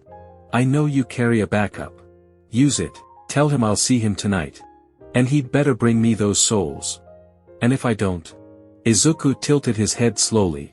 His gaze pierced through Night Eye like a blade of obsidian. "That wasn't a request." Without warning, Izuku raised his bident and drove it into the hero's hand with surgical precision. The crack of breaking bone was followed by a strangled cry. "Ahak!" Night Eye clenched his jaw, the pain shooting through his entire body like wildfire. "All right. I'll do it," he gasped, barely able to speak. "You'd better, human." Izuku pulled the weapon free slowly, leaving behind a trail of blood as its crimson glow pulsed. "I'll see him in Kamino City. Tell him to come alone, and tell him his time is up. It's time to pay for his sins." With those final words, Izuku's figure vanished into swirling shadows and black flame, leaving Night Eye behind, clutching his wounded hand. Breathing heavily, Mirai Sasaki tore a communicator from his jacket with trembling hands and dialed. "All Might. I need you to come. I'll explain everything. And call Nizu, and the others. Every available hero." He swallowed hard, his voice shaking. "Hades wants to see you. It's time to put an end to that bastard." Night had fallen over Kamino like a dark velvet curtain. High above the city, Izuku stood still, gazing at the sky with a calmness that felt almost sacred. The city lights flickered below like distant fireflies, insignificant beneath the canopy of stars above. His figure, standing among the constellations, looked like that of a solitary god searching for answers beyond the reach of mortals. "Now I understand why Mother loves looking at the stars," he murmured, his voice tinged with melancholy. "The universe. It's beautiful." A gentle breeze brushed against his face, and for a moment, the weight of the world seemed to lift. His gaze softened, clouded by a sadness he rarely allowed to show. "I wish you were here, father. He whispered to the heavens, his voice full of fragile tenderness. Mother still cries for you. Uncle Zeus tries to hide it, but I know he misses you too. Hestia says nothing, but I can hear her weeping at night, and my brothers, they still haven't recovered from losing you. His voice cracked slightly. I miss you too. A sad smile touched his lips, fleeting and delicate as the reflection of a star on water. But it vanished the moment he realized he wasn't alone. His eyes hardened instantly. Without turning, he spoke, cold and sharp as divine judgment. Come out already, Toshinori Yagi. I know you're there. From the shadows stepped All Might. His presence remained imposing, but there was a stiffness in his shoulders, a quiet tension he couldn't hide. He walked forward steadily, stopping just a few steps from Izuku, who now watched him with a stern expression. Let's end this. Give me the souls, and I'll spare your life. The silence between them grew heavy. The wind blew gently, tousling their hair, but neither moved. Only their eyes clashed, one glacial and unyielding, the other laced with conflict and doubt. Izuku stepped forward, his patience wearing thin. Well? Are you going to hand over the 7 souls, or not? All Might didn't answer right away. He measured every word, knowing a wrong move could lead to disaster. Though surrounded by hidden heroes, he couldn't afford to underestimate Izuku. His presence was unnatural. At last, he spoke, his voice firm. I won't give you anything. I came here to stop you, and bring you to real justice. Izuku exhaled slowly, disappointment shadowing his face. He had hoped to avoid conflict. He had respected what All Might once stood for, but his sin was too great. And his pride would be his downfall. I tried to do this the easy way. But so be it. He raised his arm, and the bident spun through his fingers with inhuman fluidity. Get ready to die. With a precise motion, he sliced through the air, the blade trailing a dark streak that seemed to split the night sky in two. The hidden heroes stationed around the building felt their nerves spike. A fight between the Vigilante and All Might would unleash devastation. What they didn't know was that if it truly came to a battle, the blonde hero would lose. First, I want some answers. All Might tried to speak, but had to dodge as Izuku's bident came down on him like lightning. I didn't come to talk. I came to kill you and take those souls. And while I'm at it, I'll take yours too. At least he doesn't know we've got him surrounded, the blonde thought, his eyes locked on Izuku. But the young god halted. Without turning his head, his eyes scanned the area. Slowly, they returned to All Might, this time narrowed in displeasure. Do you really think I'm that stupid? What? All Might muttered, confused. I told Mirai Sasaki to come alone. But it seems you need others to fight your battles for you. Black flames erupted behind Izuku, and an eerie, inhuman roar tore through the silence. The flames swirled violently, forming a blazing arch like a gateway to hell itself. From that infernal vortex emerged a colossal beast. 3 snarling heads filled with jagged fangs, crimson eyes burning with hatred, for like living charcoal, and a presence that shook the rooftop with every step. This was his Cerberus, but not in its tamed form. This was the real thing, the sacred guardian of the underworld, loyal only to its king. All Might stepped back, eyes wide, breath caught in his throat. That's impossible, he whispered, stunned. A creature like that can't exist. Not here, not in this world. Izuku's voice was ice. Look closely, Toshinori Yagi. This is the guardian of the gates of the underworld. The beast growled. Each mouth bared its teeth, able to tear mountains apart. Its glowing eyes radiated the fury of eternal fire. Izuku lowered his weapon with deliberate slowness. Do you still think you can stop me, human? The Cerberus stepped forward. Its paw cracked the concrete beneath it, thick black smoke spreading in waves from its body. All Might swallowed hard, remaining upright, though every part of his being screamed to run. You broke the conditions. Now, you and everyone here will die. Izuku rested a hand on one of the beast's heads. A glow pulsed from his palm. The Cerberus growled, focusing on the surrounding auras, dark and light. Kill the guilty. Spare the innocent. Except Enji Todoroki. I'll deal with him myself. With that, the beast charged. All Might tried to intercept, but Izuku's bident pierced his shoulder with brutal force. You're not going anywhere. Not until I have those souls. He reached for All Might's face. Never. Detroit Smash, the blonde hero shouted, throwing a powerful punch at Izuku's face. A massive gust of wind exploded across the rooftop. All Might managed a brief smile, until he saw that Izuku hadn't even flinched. That's all you've got? How pathetic. His voice was void of feeling. In one fluid motion, he raised his bident and swung with devastating power. The impact hurled All Might through the air, slamming him into a concrete structure that groaned under the force. Toshinori barely got back on his feet, gripping his bloody shoulder, panting. But before he could recover, he heard it, dozens of screams. They weren't battle cries. They were raw, terrified screams. Cries of pain. Cries of death. He lifted his gaze, and what he saw was hell itself. Damian, Izuku's Cerberus, tore through the heroes like paper, ripping through flesh and armor with terrifying ease. Its triple jaws dripped with blood, silencing screams with every bite. Costumes shredded, names and faces erased in seconds. All Might tried to stand, rage and despair all over his face. But then a sharp, searing pain tore through his leg. He looked down. Izuku's weapon had impaled him again, this time through the thigh. Blood poured onto the rooftop, pooling beneath him. In its reflection, he saw his own trembling eyes, and the figure of a merciless god approaching him like death itself. You're not going anywhere, human. I told you I'd kill you for those souls, and I always keep my word. Young Hades. You don't have to do this. It's not too late to do what's right. You don't get to tell me what's right. Not after I've seen how disgusting humans can be. You're a plague. The only ones worth anything are a few kids and even fewer adults.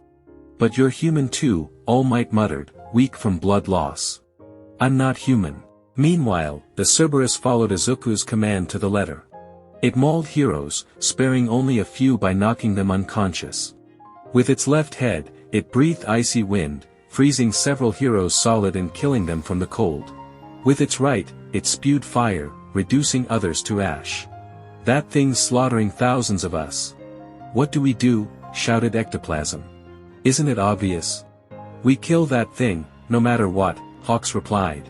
Screw the dog. I'm going after that brat Hades, yelled Mirko. No need. All Might's probably dealing with him already, said Night Eye. Back at the battlefield, All Might was covered in gashes, gasping and bleeding out.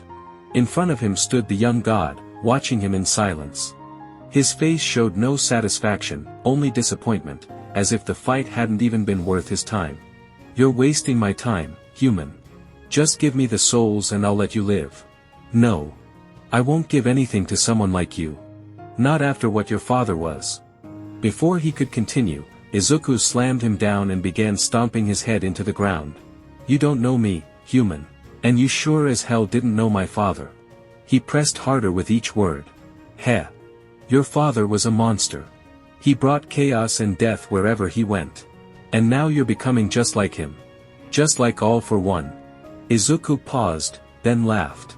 A deep, bone-chilling laugh, his eyes lit with dark amusement. All Might blinked in confusion. What was so funny? What's so damn funny? He finally asked, his voice hoarse and furious. Izuku couldn't stop. His laughter echoed off the walls, his expression twisted into something unreadable, a blend of madness and mockery. Ha ha ha ha ha. You're seriously dumb enough to believe I'm the son of a pathetic human like All for One? Let me enlighten you. I'm far beyond your pitiful comprehension. Besides, he's next after I'm done with you. That's not possible. You have the same hair as that bastard. All Might shouted, stunned. Izuku scowled in annoyance, thinking to himself, I knew having my father's hair would become a problem. He looked at All Might with disdain. I'm not the son of that so-called All for One. In fact, he's one of the souls I'm here to claim. I'll kill him and drag his soul back with me. Still reeling from shock, All Might tried to argue. All for One is dead. He died 5 years ago. Izuku crossed his arms. You pathetic human. The man you call All for One is still alive. You didn't kill him. You just weakened him. I'm the one who will finish the job. The words hit All Might like a thunderclap. He gasped, his mind racing through the dreadful implications. If what Izuku said was true, then All for One was still out there, still a looming threat. Izuku's voice was sharp, filled with contempt. According to Sharon, his soul should have reached the underworld 2 centuries ago. But it never arrived. No. You must be lying. All Might cried, trying to stand despite the injuries ravaging his body. Izuku didn't even blink. I don't lie, pathetic human, he said coldly, kicking All Might aside. If you're not going to give me those souls willingly, then I'll have to get serious.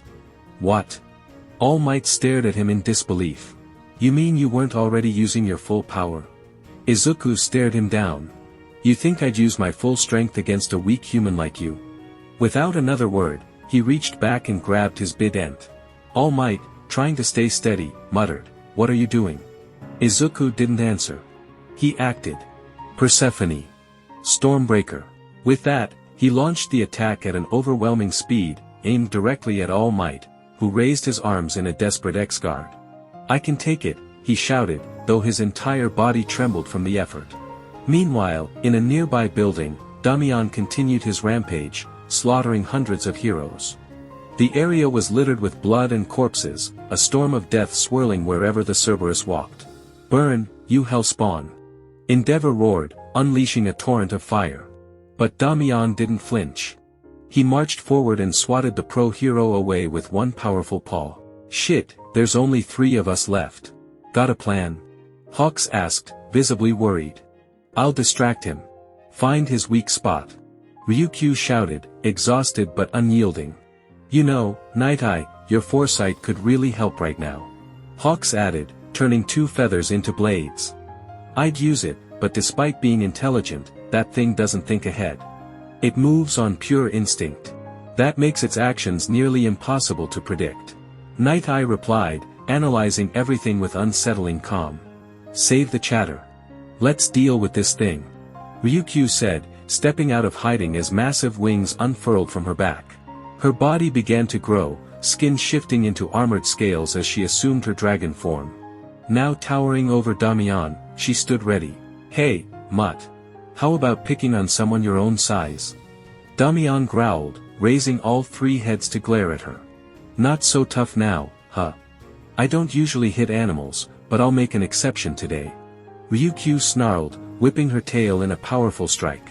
The blow knocked Damian back several meters, but the beast quickly regained his footing, dropping into a defensive stance. We'll look for an opening while she holds him off, said Night Eye.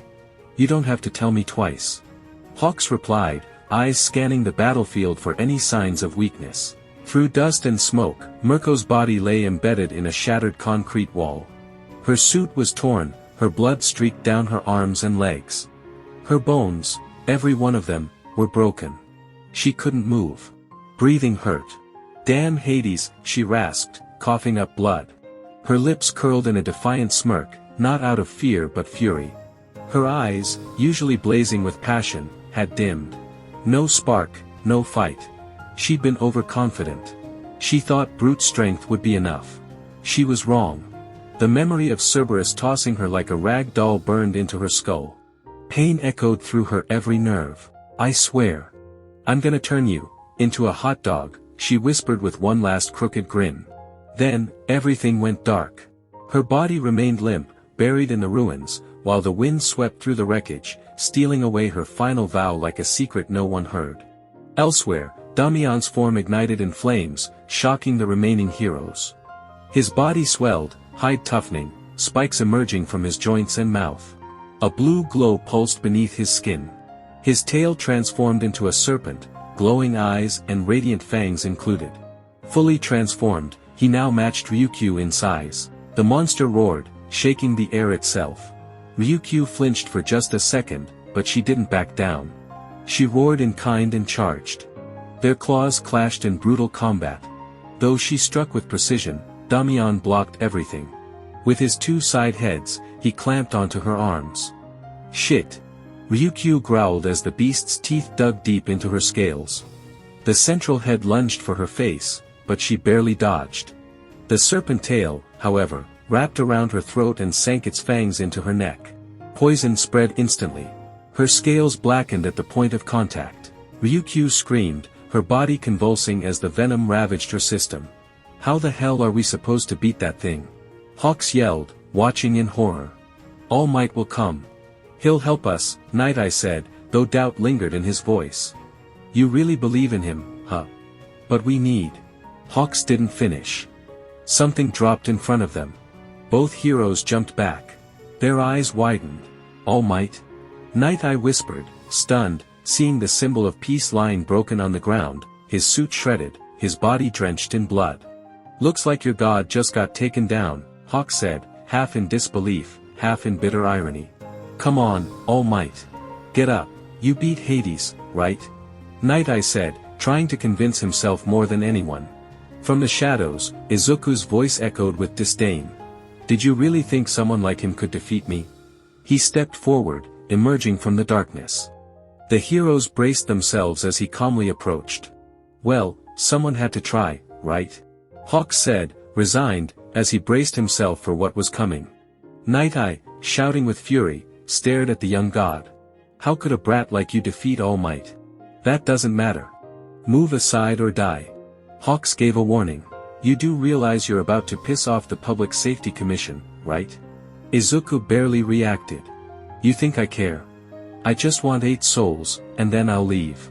But you all insist on standing in my way.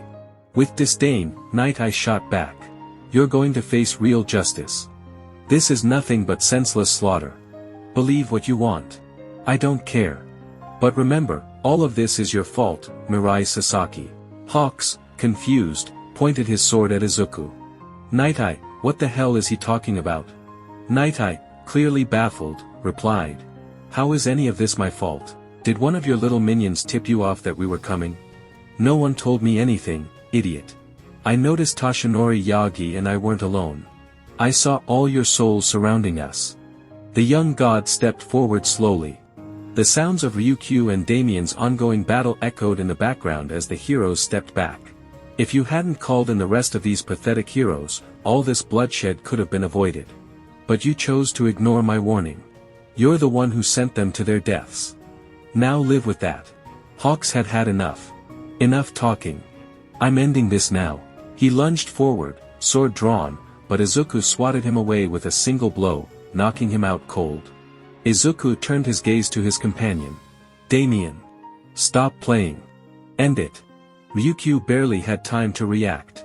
What, was all she managed to think before a slash tore across her face, ripping through her skin and leaving a mark that would never fully heal. Damien obeyed instantly. He pounced on the dragon hero, sinking his fangs into her neck, pinning her down with sheer weight. His massive paws crushed her face with brutal force. Ryukyu roared in pain, struggling to fight back, but it was no use. The beast was far too strong. Just when it looked like her life was over, Damien stopped. The orders were clear, do not kill innocents. And as persistent or reckless as Ryukyu was, she wasn't a villain. Just someone who crossed paths with the wrong enemy at the wrong time. Meanwhile, Izuku walked calmly toward the fallen hero. Now, he muttered with contempt, I'll take what never belonged to Toshinori Yagi. Night Eye stepped between them, his body trembling with fear but refusing to move. I won't let you near him. Izuku didn't hesitate. Without a word, he struck Night Eye and drove his bident into the man's leg. A scream of pure agony echoed across the rooftop as Night Eye collapsed, clutching the wound in despair. Izuku looked down at him with ice in his veins, his eyes burning with power. Stay out of this, human. And with that, he tossed him aside like he was nothing. His hand glowed with a white, pulsing aura. He stepped toward All Might like an executioner toward his mark. Stay away. Night Eye cried from the ground. He tried to move, but his leg was useless.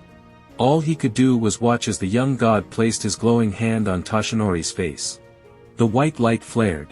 Then suddenly vanished. Izuku's expression twisted.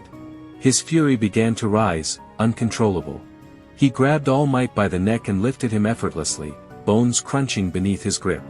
Then, he aimed the burning edge of his bident at the former symbol of peace's throat. Where are the souls? He roared, his voice crashing through the night like thunder. All Might didn't answer. He just stared back, breathing ragged. Izuku's grip tightened, his rage boiling. Where are the souls? Finally, with barely a whisper, Toshinori replied. One for all is, safe, far from you. Izuku stared, cold and expressionless. If you don't have the souls anymore, then you're worthless to me. He raised his big end, the blade pulsing ominously, ready to split All Might's skull in half. But just before the strike, he felt something grab his leg. He looked down, surprised. There was Night Eye, clinging to him with desperate resolve. His hands trembled, his body bled, but his grip didn't falter. Like an ant trying to hold back a tidal wave. And still, even an ant wouldn't dare defy a god. I told you once, and I'll say it again, you won't lay a hand on him. Night Eye shouted, his voice strained with pain. Izuku stared down at him, his eyes filled with disdain. Get your filthy hands off me, or lose that hand. But the wounded hero didn't budge. Instead, he turned his head toward All Might, speaking with courage and unwavering belief. All Might is the greatest hero of all time. There's no way a brat like you beat him. All Might, you passed on One for All, didn't you? Who did you give it to? Izuku frowned, disgust dripping from his words. One for All.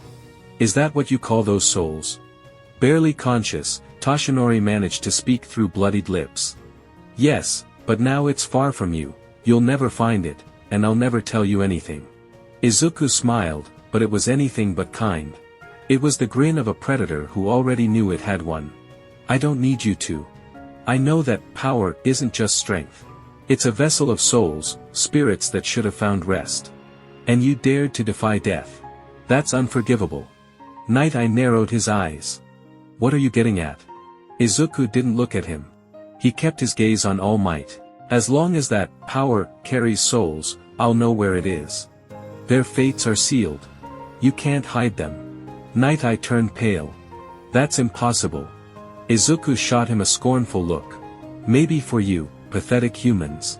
For me, it's child's play. He turned back to Toshinori, his voice now cold and final. And you're nothing now. Just a broken symbol. You're no longer useful to me. All Might closed his eyes.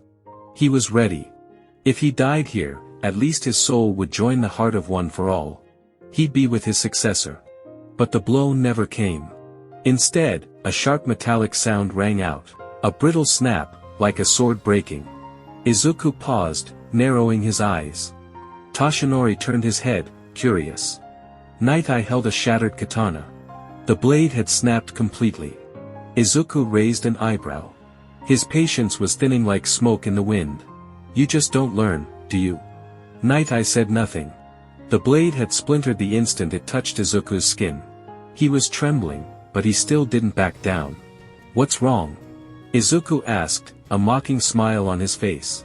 You wanted my attention, right? Well, congratulations, you've got it now. Despite his fear, Night Eye raised his voice, a flash of dignity shining through. Even if I die, I won't let you have the One for All. Izuku looked at him with pity, as if observing an inferior creature clinging desperately to the illusion of power. Humans think they are gods, their quirks are nothing more than cheap imitations of our divinity. And yet, they dare to play with the eternal. You don't deserve this world. You are a plague that should have been eradicated in Ragnarok. They couldn't comprehend his words. Night Eye frowned, not understanding the full magnitude of the enemy before him. You're just spouting nonsense. Today, you'll go to prison and pay for your crimes, and then you'll tell us everything you know. Izuku answered with unshakable calm, as if he had already seen every possible outcome of this confrontation. I have nothing to tell you. All of this could have been resolved quickly. You just had to hand over the souls, but you chose to rebel. Now, you'll be punished with your lives. Night Eye raised his arm, determined to strike, but time seemed to break for a moment. His expression froze. He didn't feel the weight of his sword. He didn't feel his hand. Only a warm, wet sensation slid down his wrist. He looked. The inevitable had already happened. His hand had disappeared, severed without him even perceiving the exact moment. A scream of horror escaped his throat as he fell to his knees.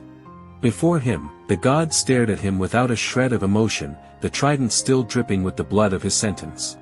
I warned you. Izuku murmured. You would lose that hand. And the word of a god is law. Night Eye, clutching his wound, muttered between gasps, Why you damned kid? Every time you challenge me, you only hasten the moment of your judgment. And still, You dare to look at me with that defiant gaze? All Might, with a roar of effort, freed himself from his grip and threw a punch filled with desperation. You're just a kid with delusions of grandeur. Izuku didn't even glance at him. That doesn't matter now, human. What matters is that it doesn't matter where you hide those souls. I will always know where they are. His eyes, one covered by the glowing patch radiating ancient power, rose toward the horizon. There, in the distance, he saw her. A female figure surrounded by a multicolored aura, as if the souls had found refuge in her. So, you gave the souls to a girl. Izuku said, more intrigued than angry. I don't understand how you managed to transfer them, but they won't stay with her for long. Night Eye spat with rage, damn you. Izuku smiled. The girl seemed to be adapting well to the power, but she was still inexperienced. That simplifies things. I'll just have to go after her, and take what belongs to me. And if she's stubborn, it'll be her end. I won't let you. All Might shouted, gritting his teeth with renewed determination. We'll do whatever it takes to protect her. All Might, stop that monster. We must protect the girl at all costs. Night Eye roared, his voice trembling with pain and helplessness. Izuku didn't flinch. He just walked slowly toward them, each step carrying a power beyond their imagination. You shouldn't worry about her. If she has wisdom, she'll live. My only goal is for all souls to find their true destiny, and that includes the one for all souls, and all for one. Heroes never surrender. Our will is infinite. You will never get what you seek. All Might exclaimed, holding on to his old spirit as though he could defy fate itself. Izuku stopped in front of him and looked down on him, as a god would look at an ant raising its legs against a storm. How adorable. He whispered with an arrogant smile. But I don't have time to play with children. His trident shone with a light that reflected his power. At that moment, a group of heroes appeared in the distance, running toward them as a last line of defense. All Might. Night Eye. We're here to help, one of the heroes shouted. Izuku turned his gaze toward them and sighed, as if his patience were being tested. More heroes. How annoying, they'll only prolong the inevitable. You won't get away with this. All Might roared, with the stance of someone who refuses to back down. We'll see. Izuku said with a warning tone. But before that, let me give you a piece of advice, don't underestimate the power of a god. Eraser, now. All Might shouted urgently. Izuku turned, curious, and saw a man with dark hair, a scarf floating like a living shadow, his eyes glowing with a faint red glow. Izuku felt something strange about him, a more delicate power, but direct. Something that played with the very fabric of the gifts. It's over. If you can't use your quirks, you're done for, declared Aizawa, surrounded by the movement of his bandages. Izuku raised an eyebrow. There was something interesting about the power in his eyes. But in the end, he was not a god. Ah, so you're the famous Eraser. The human who thinks he can nullify anything with a glance. His tone was calm, almost as if addressing a mischievous child trying to defy his father. Do you really think your eyes are enough to stop me? Aizawa didn't respond. His bandages moved like whips, wrapping around Izuku's body, trying to immobilize him. However, the young god didn't even flinch. The bandages trembled for a second, then dissolved, disintegrating into silvery dust that fell softly to the ground. Quirks. Izuku murmured, with a mocking smile. I don't need any of that. What you call a quirk is just a fragment of a spark stolen from creation. I am the original fire from which that spark was born. Aizawa frowned, but his gaze remained steady on Izuku, his eyes fully activated. That's when something unexpected happened. A burst of white energy shot out from Izuku's body, heading straight for him. The teacher tried to dodge, but barely managed to take a step back when he felt an invisible blow, like a gravitational force pushing him to the ground. He fell to his knees, gasping, as his vision blurred.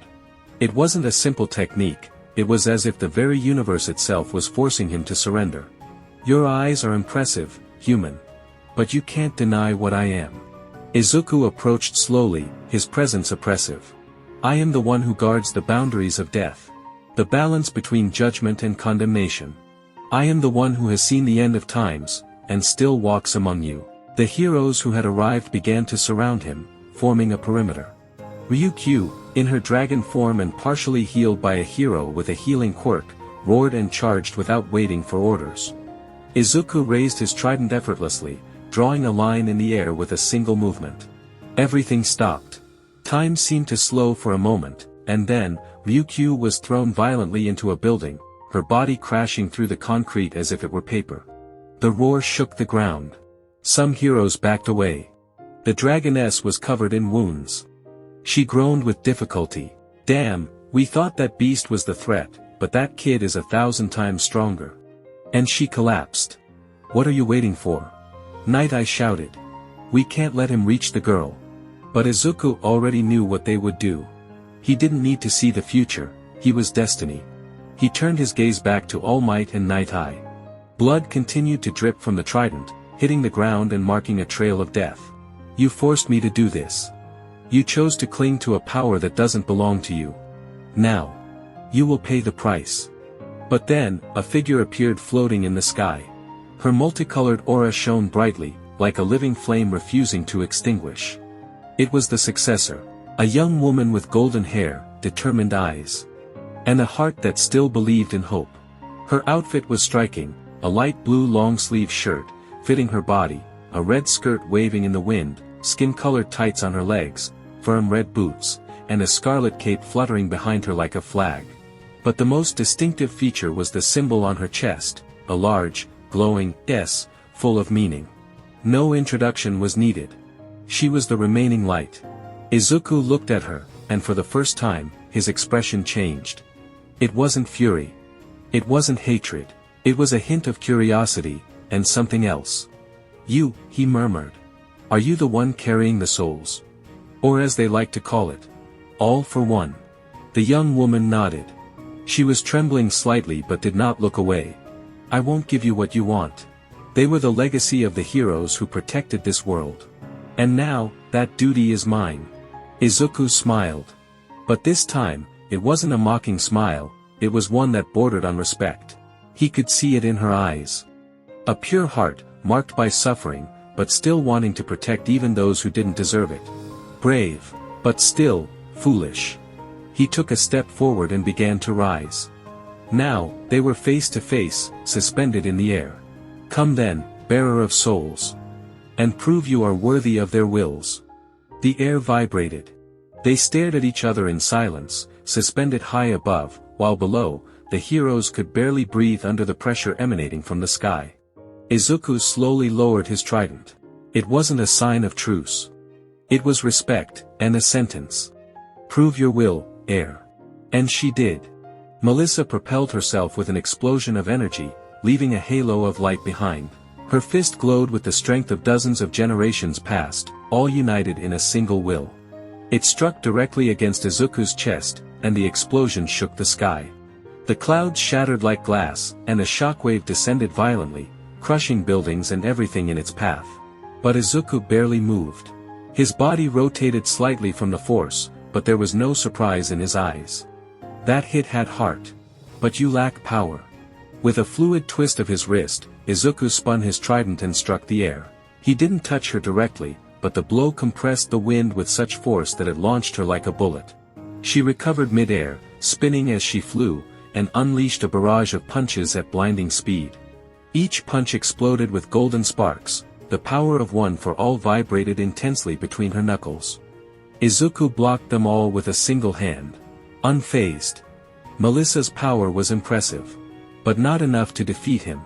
She slid along his flank, dodged a swing of the weapon, and landed an upward kick to his jaw. She hit. Izuku's head tilted slightly, but his expression didn't change. That was better. And then he responded.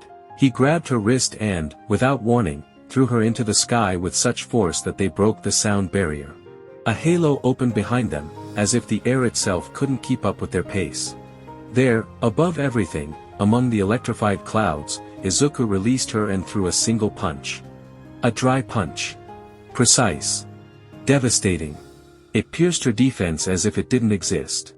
Melissa felt the impact deep within her being. Not just physically. The voices of the past, the present, the power running through her veins, all screamed inside her. Don't give up. But her body didn't obey. She fell.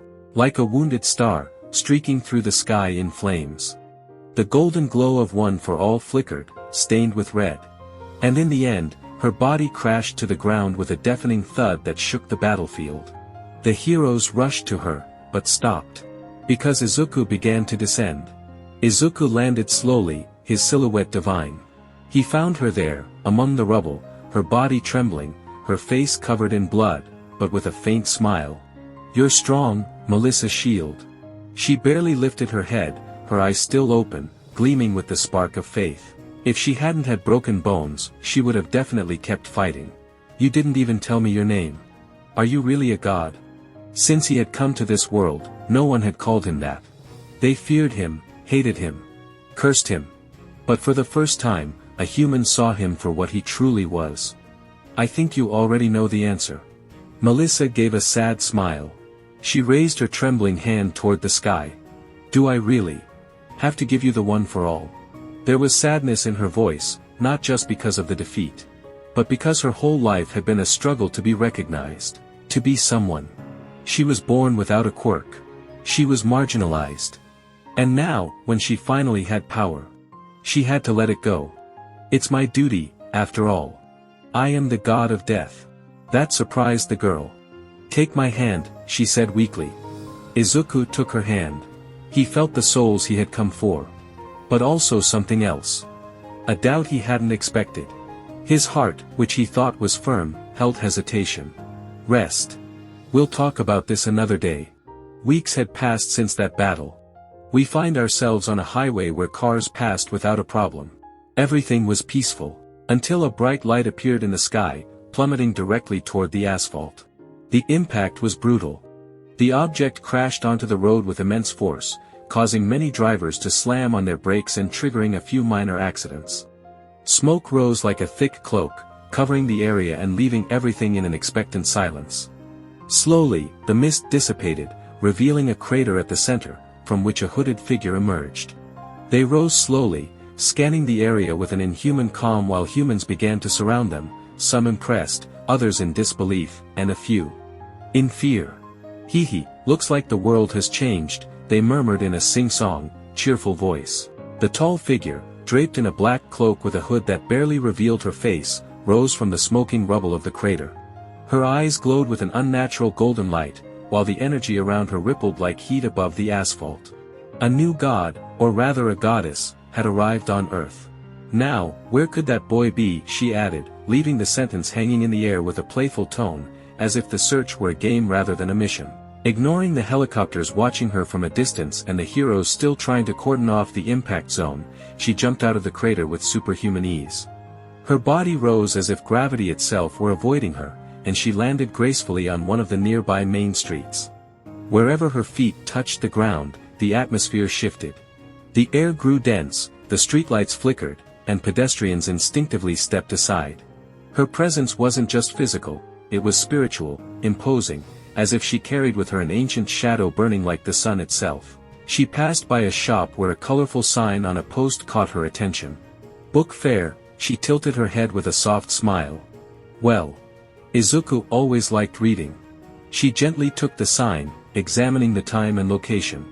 Then she kept walking, the sign rolled up in her hand, while her mind began to map out routes and possibilities, confident that sooner or later, she would find her nephew. However, her march was interrupted when she felt something hit her leg. She looked down and saw a newspaper rolling in the wind, stopping right in front of her feet. She picked it up with a curious eyebrow raised, and as she read the headline, her lips curled into a tight grimace. "Who is Hades?" The next stain. Heroes end up in emergency after fighting the Vigilante. 48 dead and multiple wounded. The paper burned in her fingers as her golden eyes glowed brightly. "What have you been doing, Izuku?" she murmured, her tone now serious, mixed with a hint of concern, judgment, and curiosity. Far from there, in a secluded cabin, Izuku stood in front of his bed, where 3 sets of clothes were laid out. His furrowed brow revealed an expression of almost confusion. It seemed he was struggling internally with a decision that, in theory, shouldn't matter that much. By the door, his Cerberus, Damien, watched him with its 3 heads synchronized, as if it too was judging his indecision. "Had I known it would take me months to do my job, I would have brought more clothes. Izuku grumbled, crossing his arms. He sighed. Since he had received the message from his friend, he couldn't stop thinking about that promise. His conversations with Momo after the fight with the heroes left him feeling uneasy yet happy. She had told him about a book fair and sent him a selfie with 2 fingers up in a peace sign, inviting him to join her. He had agreed without thinking. After all, he always kept his promises, even if he didn't always understand them. He looked at his phone. The picture of Momo was still on screen. She looked radiant and very excited. I don't know why this matters so much. It's just a walk, he murmured. Damien tilted his 3 heads. The gazes unified into a slight look of mockery. Don't look at me like that, it's not a big deal, Izuku muttered, turning his face like a teenager caught in an awkward moment. Finally, he chose a black leather jacket, a dark shirt, and fitted but comfortable pants. He looked at his reflection in the window, evaluating himself. His white hair fell in strands over his face, and his eyes, usually so lifeless, seemed to have a faint glimmer of joy. He clicked his tongue. I guess this will do. Damien barked. One of those guttural, short barks, like a contained laugh. Izuku put the leash on him. Want to come, buddy? With a gesture, he transformed his body into a less striking form, his 3 heads now reduced to 1. Damien groaned with clear displeasure at the transformation. I know. You don't like it. But it's the only way you'll go out with me during the day without scaring the kids. And with that, the young god and his faithful companion headed toward Mizutafu. As they walked, several women turned to look at him. Some were frozen in place, others followed him with their gazes for long moments. The combination of his beauty and imposing presence didn't go unnoticed. But he didn't pay them any attention. His mind was elsewhere. Eventually, he arrived at a plaza where the central fountain spouted gentle streams of water, falling with a steady rhythm. He sat on the edge, Damien by his side like a silent sentinel. Time passed, and Momo didn't arrive. He took out his phone. Just as he was about to text her, he heard a warm voice that made him immediately look up. Izuku. And there she was. Momo Yaoyorozu. She wore a dark blue dress and a white sweater, her long hair tied up in an elegant high ponytail that swayed with each step. She smiled as if the world felt lighter when she looked at him. Sorry for the delay, the traffic was terrible. No problem. I just got here. Damien let out a short growl that contradicted his words. Momo looked down at the dog. Is Damien coming with us too? Yes. He doesn't like being alone. Plus, he likes you. Damien shook with pride, as if her words had been a compliment. Well, I don't mind. Let's go then. They walked together through the square toward the book fair, and it didn't take long for Momo to notice the female gazes directed at Izuku.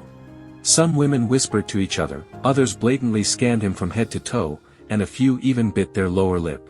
Momo frowned. You're quite popular without even trying.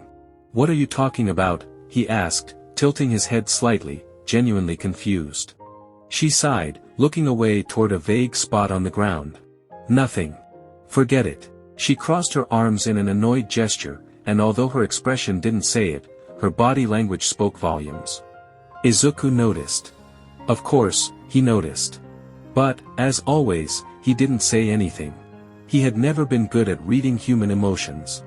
They were so subtle. So confusing. Momo shifted her gaze as they walked, feeling an unexpected pressure in her chest. Why do I feel bothered? He's just my friend. That's all, right? Eventually, they arrived at the book fair.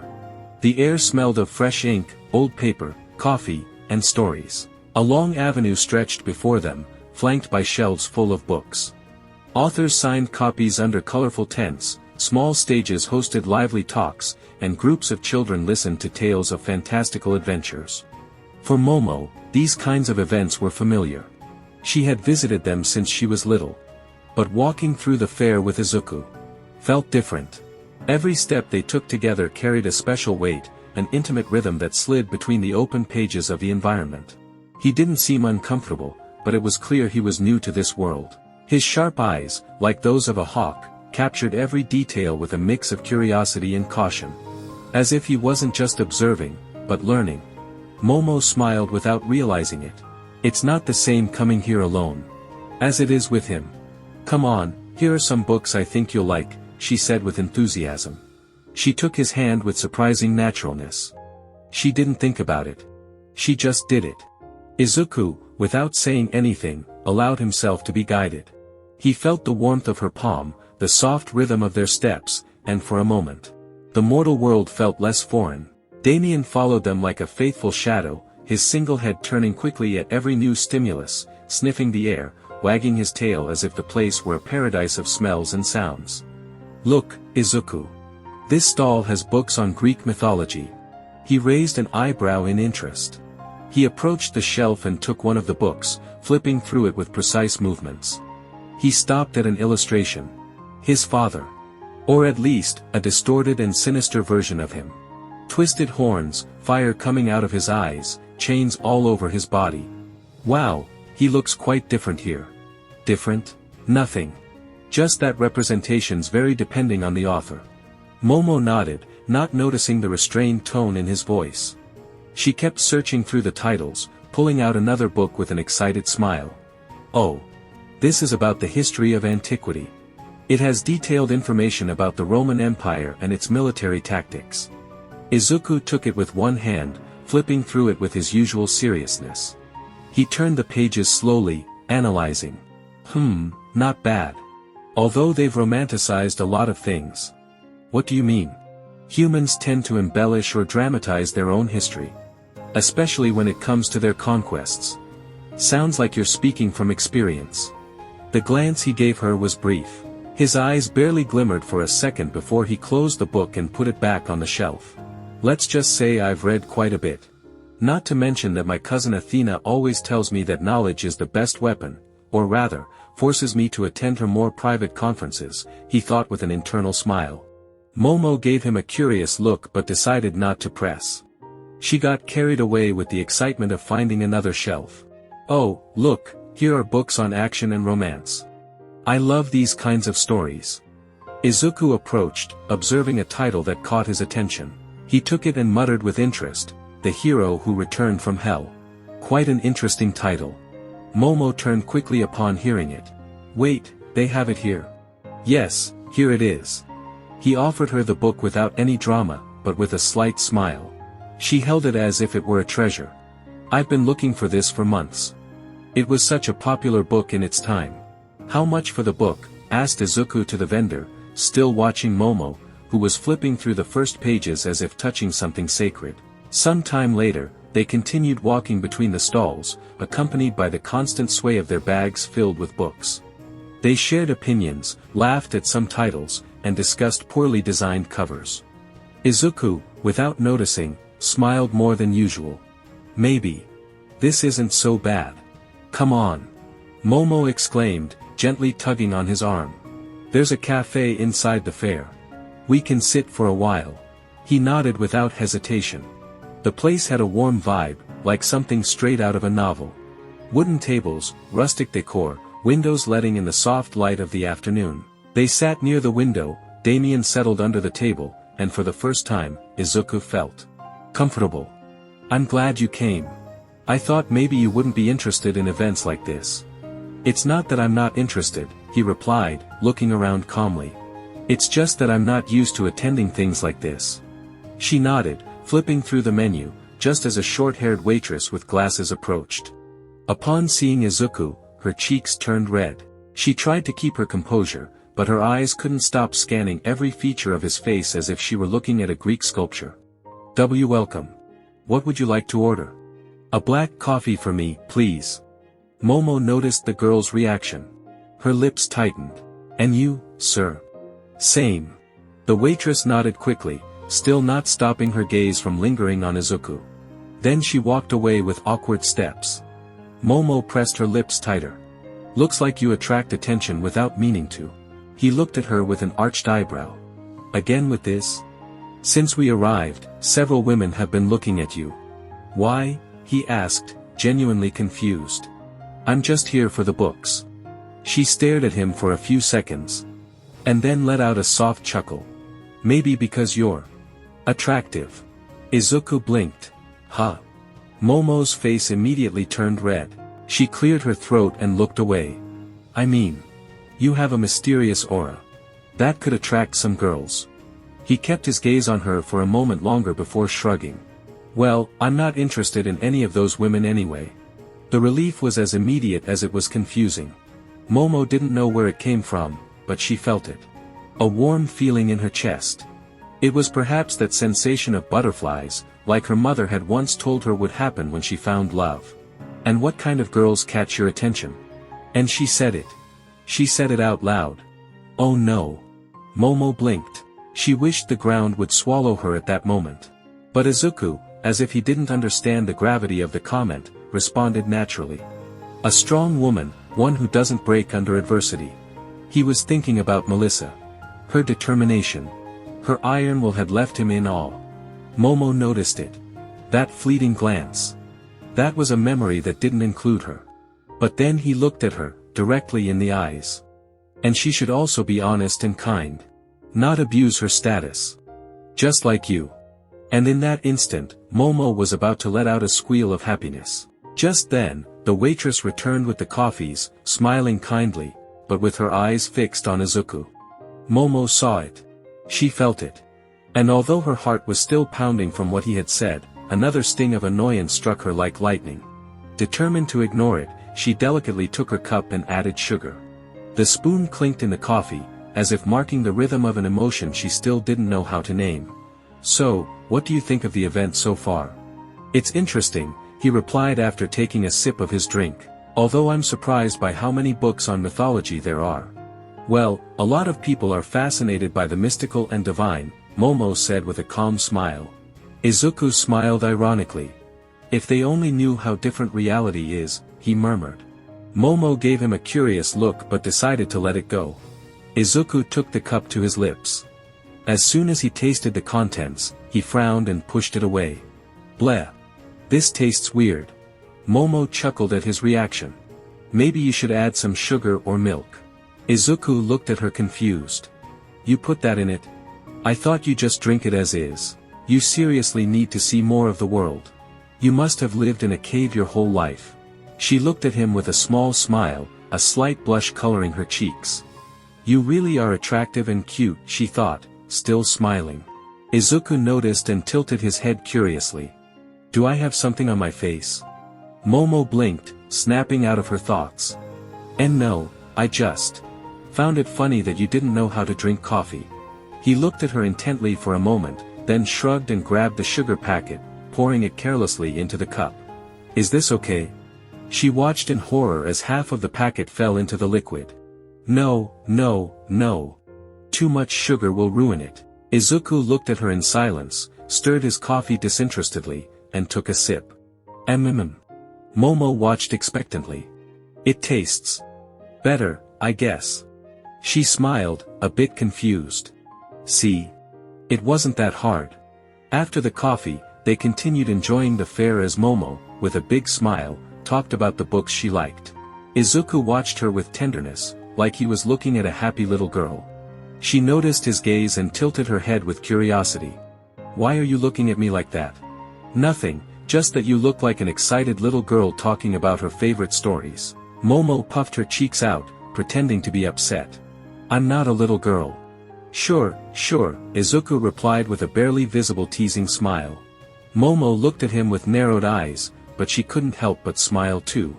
Despite his rough and carefree attitude, he had a more relaxed side that made her feel comfortable. They kept walking through the fair until Momo stopped in front of a stuffed animal stall. She pointed at one with a tender expression. Look, that one's cute. She was referring to a small black dragon plush with bright eyes. Izuku squinted, slightly confused. I thought this was just a book fair. They also have games where you can win prizes. They're a lot of fun, although I never win one. Her voice faded as she looked at the plush with a certain resignation. Izuku followed her gaze and then turned toward the stall attendant, who was organizing some prizes behind the counter. How do you win one of those? He asked, pointing at the dragon plush. The vendor, still organizing, smiled. You have to knock down the 3 cans with a ball. If you manage to do it, you get the prize. Without saying anything more, Izuku took out some money and handed it to the vendor. He grabbed one of the balls, weighed it in his hand, and looked at the target. Momo watched expectantly.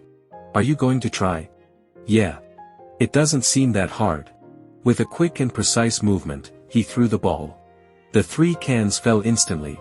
But the ball didn't stop there. It went through the tent, broke an electric poster, and pierced a concrete wall as if nothing in its path had the slightest chance of resisting. You did it! Momo exclaimed, surprised. Wow, nice shot. The vendor laughed nervously before handing him the plush. Izuku took the black dragon and looked at it briefly, then turned toward Momo. Here. He extended the plush toward her. For me, she blinked, visibly surprised. Who else? She felt a slight warmth in her cheeks as she took the plush in her hands. Thank you, she whispered, hugging it with a smile that came straight from her soul. It's no big deal. Take it as a thank you for showing me this place. He smiled warmly. Despite his calm words, Momo noticed a small sparkle in his eyes. Something in her chest felt strange. But pleasant. Without realizing it, she started holding the plush tighter as they walked together, enjoying the rest of the fair. Although she didn't know it, the ball Izuku had thrown didn't stop at the end of the game. It veered with supernatural precision and hit a guy who, minutes earlier, had been staring at Momo with lust. Now, the fool lay unconscious in the middle of the fair, wondering why he had such bad luck. At the end of the day, Izuku walked alongside Momo, carrying several bags filled with books they had both picked up. Momo carefully carried the dragon plush in one of the bags while Damien happily trotted beside them, a toy to chew on in his mouth. When they reached the Yaoyorozu mansion, Izuku could see that it was quite large. Although he wasn't surprised, his own palace was much more imposing, and he had seen places like this in the temples of his other relatives. Thanks for bringing me, Izuku. Momo's voice pulled him from his thoughts. You're welcome. I'm glad I went with you. And as a good man, it's my duty to walk you home. Momo felt a slight blush on her cheeks at his words. She wasn't used to hearing someone speak with such confidence and ease about being a good man. Still. Thank you. It was a fun day. Izuku nodded slightly, his gaze holding on Momo's for a moment longer than usual. I had fun too. More than I expected. Momo looked away, a soft smile on her lips as she gripped the bag with the plushie more tightly. I'm glad to hear that. I thought something as simple as a fair wouldn't interest you. It didn't. Izuku shrugged sincerely. But, with you, it was different. Momo looked at him in surprise. Her heart skipped a beat at the honesty in his words. For a moment, she didn't know what to say. Her mouth parted, but only a soft, nervous laugh came out. You really are strange. Are you saying you had fun with a strange person? I didn't say that. Momo covered her face with her hand, clearly embarrassed. Don't make me look like a fool, Izuku. He let out a low laugh while Damian sat beside him, wagging his tail lazily. I wouldn't do that. But, well. His eyes drifted to the imposing facade of the mansion. I guess this is where our walk ends. Yeah. Momo lowered her gaze, as if not wanting the day to end just yet. Will we go out again another day? Izuku didn't answer right away. The evening breeze ruffled his white hair, and his expression softened for a moment. His stay in the mortal world wasn't permanent, but she didn't need to know that. If you want to, yes. That was all he said. The smile that appeared on Momo's face was one of those that came from the heart, warm and sincere. Then. See you soon, Izuku. See you soon, Momo. She took a few steps toward the door, but before entering, she turned back one last time. And thanks again. I really love the plushie. You're welcome. Izuku raised a hand in farewell, while Damian let out a soft bark, almost as if saying goodbye too. The door closed slowly behind Momo, leaving Izuku standing there for a moment longer before turning and walking back down the path under the soft glow of the lanterns. Though he didn't show it, deep inside the god's heart, something had shifted. It wasn't a roar or a storm. It was barely a murmur. But one he wasn't going to ignore. A spark. A possibility. A human. Different. And a love that shouldn't exist. Izuku thought that maybe, just maybe, it would be worth staying a little longer in the world of mortals. But just as he had turned his back, he felt a hand gently take his arm, pulling him back around. He assumed it was Momo, ready to ask what was wrong. But he didn't have time. Something warm and fleeting pressed against his cheek. It was a kiss. A simple kiss on the cheek. Surprise coursed through his body, and that same warmth Momo had felt all day surrounded him entirely. When she pulled away, he could see Izuku with an unusually surprised expression. His smile was visible, and though his face remained as calm as always, a faint blush had appeared on his cheek. He had hidden it well, but she noticed. "I'll see you later, Izuku. Take care. And you too, Damian." She gave him one last smile before walking into her home. As she closed the door, her gaze fell on the dragon plush in the bag she carried. Her smile returned naturally, this time more intimate, more knowing. Definitely, it was a good day, she thought as her cheeks tinted a soft pink, heading upstairs to her room. Outside the mansion, the god stood still for a few seconds, still processing what had just happened. Damian suddenly barked, snapping him out of his thoughts. Izuku looked at him with a smile. "She likes you, doesn't she?" The little Cerberus responded with another bark, which, in their silent language, was clearly a yes. "Yeah. Me too." And with that, they resumed their walk back to their temporary home among the humans. A few days passed. Izuku was carefully flipping through one of the books he had bought recently, sitting on his armchair while Damian slept at his feet, snoring softly. The warmth from the fireplace filled the cabin with a soothing peace, until a sharp knock echoed at the door. The sound was so unexpected that Damian immediately lifted his head, showing his fangs. Izuku stood up without hesitation, his gaze sharpening. He moved toward the coat rack and grabbed his trident. No one knew the location of this cabin. Not even Momo knew where he lived. He couldn't afford to let his guard down. He gripped the weapon tightly and approached the door, his shadow stretching like a titan in the flickering light of the fire. Damian followed closely, completely silent, tense like an arrow ready to be shot. He opened the door abruptly, simultaneously throwing a punch infused with his dark aura. But a hand, surrounded by a warm fire, stopped the attack with ease. "If this is how you greet your family, I don't want to know how you greet your enemies, nephew." The voice was sweet, teasing, and almost playful.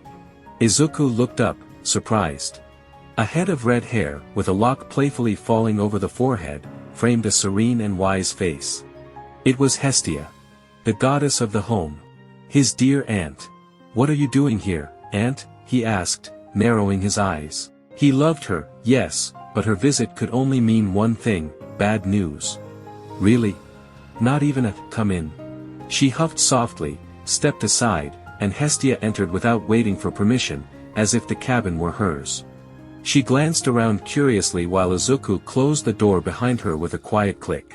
"I have to admit, it's cozier than I expected." Although, her eyes stopped on the bookshelf filled with mortal books. "That I didn't think you'd be into human literature. You're a nerd like Athena, so I guess it doesn't surprise me. Let's just say someone convinced me to give it a try. Now tell me, what are you here for?" Hestia flopped down onto a nearby chair as if she were at home, stretched her arms, and, after a brief sigh, adopted a more serious tone. "I'll be blunt. Your mother sent me to look after you." Izuku blinked, surprise flickering on his face for a moment.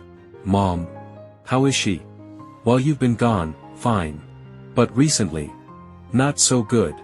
Izuku's heart skipped a beat. "Did something happen to her?" he asked, his voice rising with concern. Hestia lowered her gaze, her tone softening. "Your mother was attacked by a foreign god." Izuku shot to his feet. His eyes blazed, fury surging through him like lava rising from the depths of the underworld. The cabin itself seemed to shudder under the weight of his energy. "Who was it? What god dared to lay a hand on my mother?" His voice rumbled with barely restrained rage, fists clenched tight, his dark aura spilling outward without restraint. "First, calm down. She's not hurt. It was more of a scare than anything serious. She went to Olympus asking someone to watch over you, so, surprise, here I am. Tell me who it was. I'll destroy them with my own hands." Hestia folded her arms, unmoved by his fury. "And if I tell you, what guarantees you won't do something reckless? Like hunting him down alone?" Izuku clicked his tongue and sat back down, trying to steady his breath.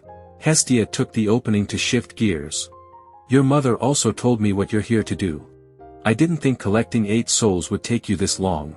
There were some complications. And did you find them? Izuku looked away, his voice low. Yes, and no. What does that mean? She asked, brows furrowed. I found the human who had them, but they were transferred to someone else.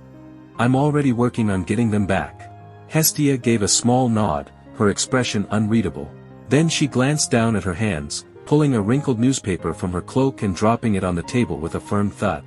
The front page featured an image of her nephew fighting against pro-heroes. Who is the anti-hero Hades? Her eyes hardened as she looked up at him. You going to explain why you're using your dead father's name? He didn't answer, only turned his face to the side. Izuku. He clenched his fists before replying. I wanted people to remember him. To honor him. You honor him by picking fights with mortals. After Ragnarok, they forgot us. Now we're just stories. And you think fighting these weaklings is the right way to fix that? Izuku dropped his head slightly. He knew she wasn't wrong. You honor him by carrying on his legacy. As king of the underworld. I know. But I'm not done here yet. The souls? She asked. Yes. A heavy silence fell between them. Finally, Hestia changed the subject. So. How's the human world treating you? I thought you'd already explored it. I've been here 4 days. You? Nearly a year.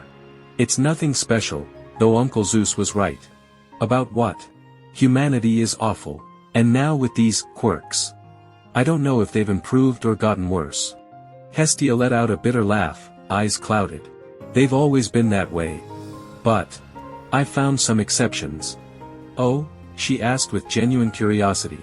Despite her divine nature, Hestia loved mortals deeply. Hearing that a few still carried pure heart sparked hope in her. Some haven't been corrupted. And as he said it, a fleeting image passed through his mind. Momo. Her kindness, her honesty, that smile that lit up even the darkest corners of his world. Unconsciously, Izuku smiled. Just a hint of one. A slight curve of the lips. But Hestia didn't miss it.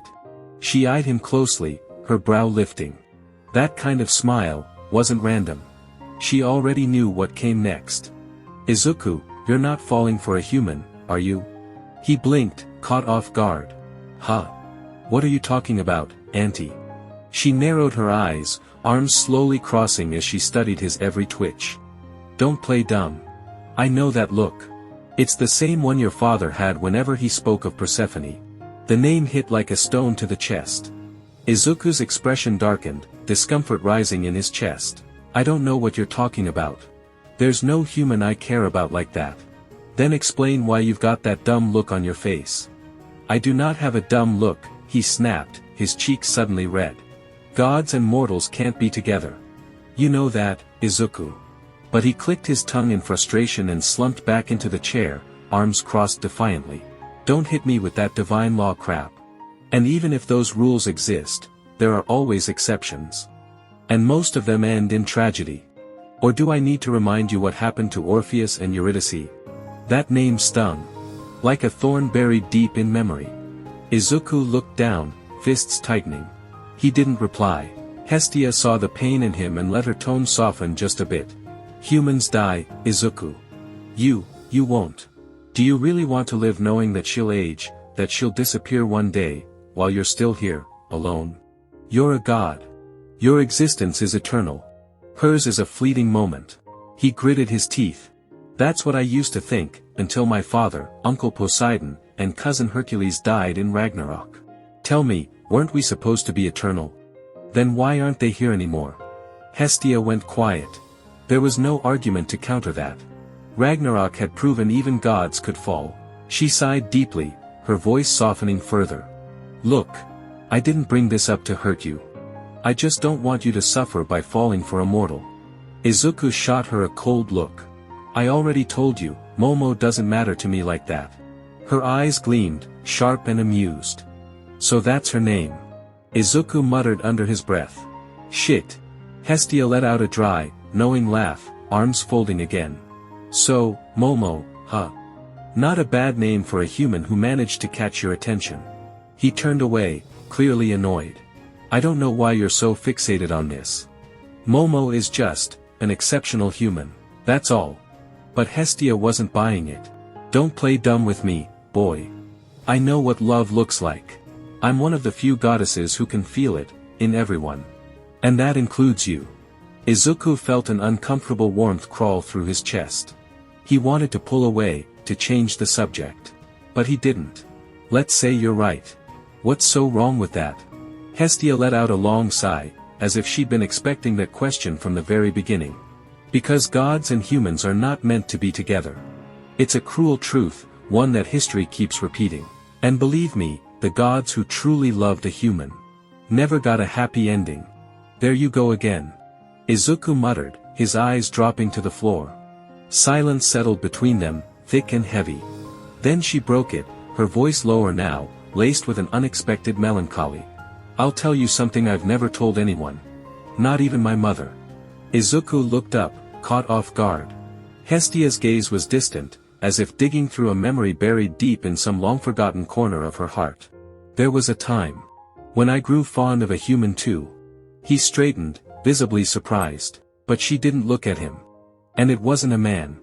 A soft laugh escaped her lips, quiet and tinged with something like resignation. You know how gods have always had particular tastes. She was strong, determined, a spirit that burned like fire itself.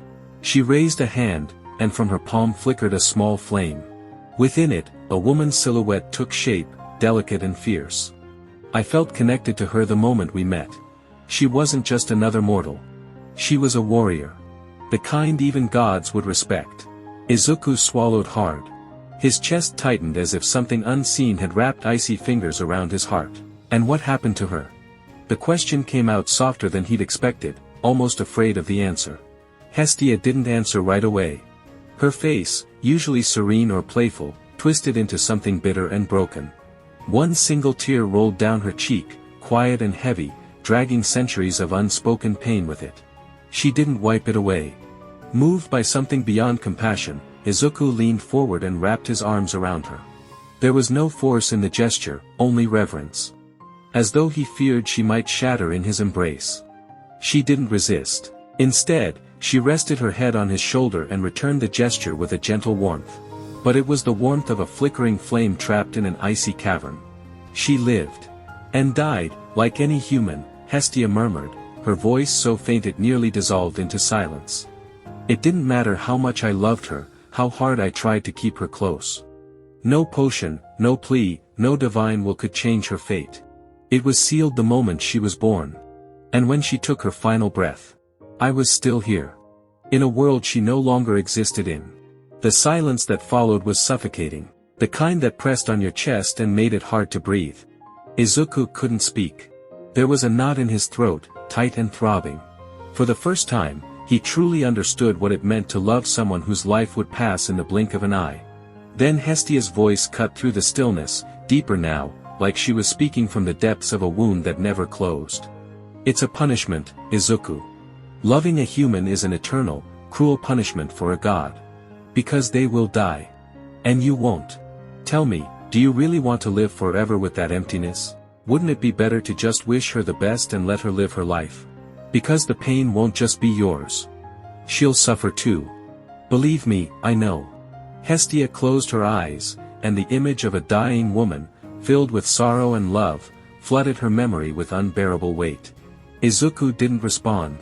But deep inside, Momo burned like a gentle light in the middle of all that darkness. He wanted to ignore everything he'd just heard. But he couldn't. Hestia glanced sideways at him, her gaze sharp, stripped of its usual softness. She's not even a demigod. Just a simple human.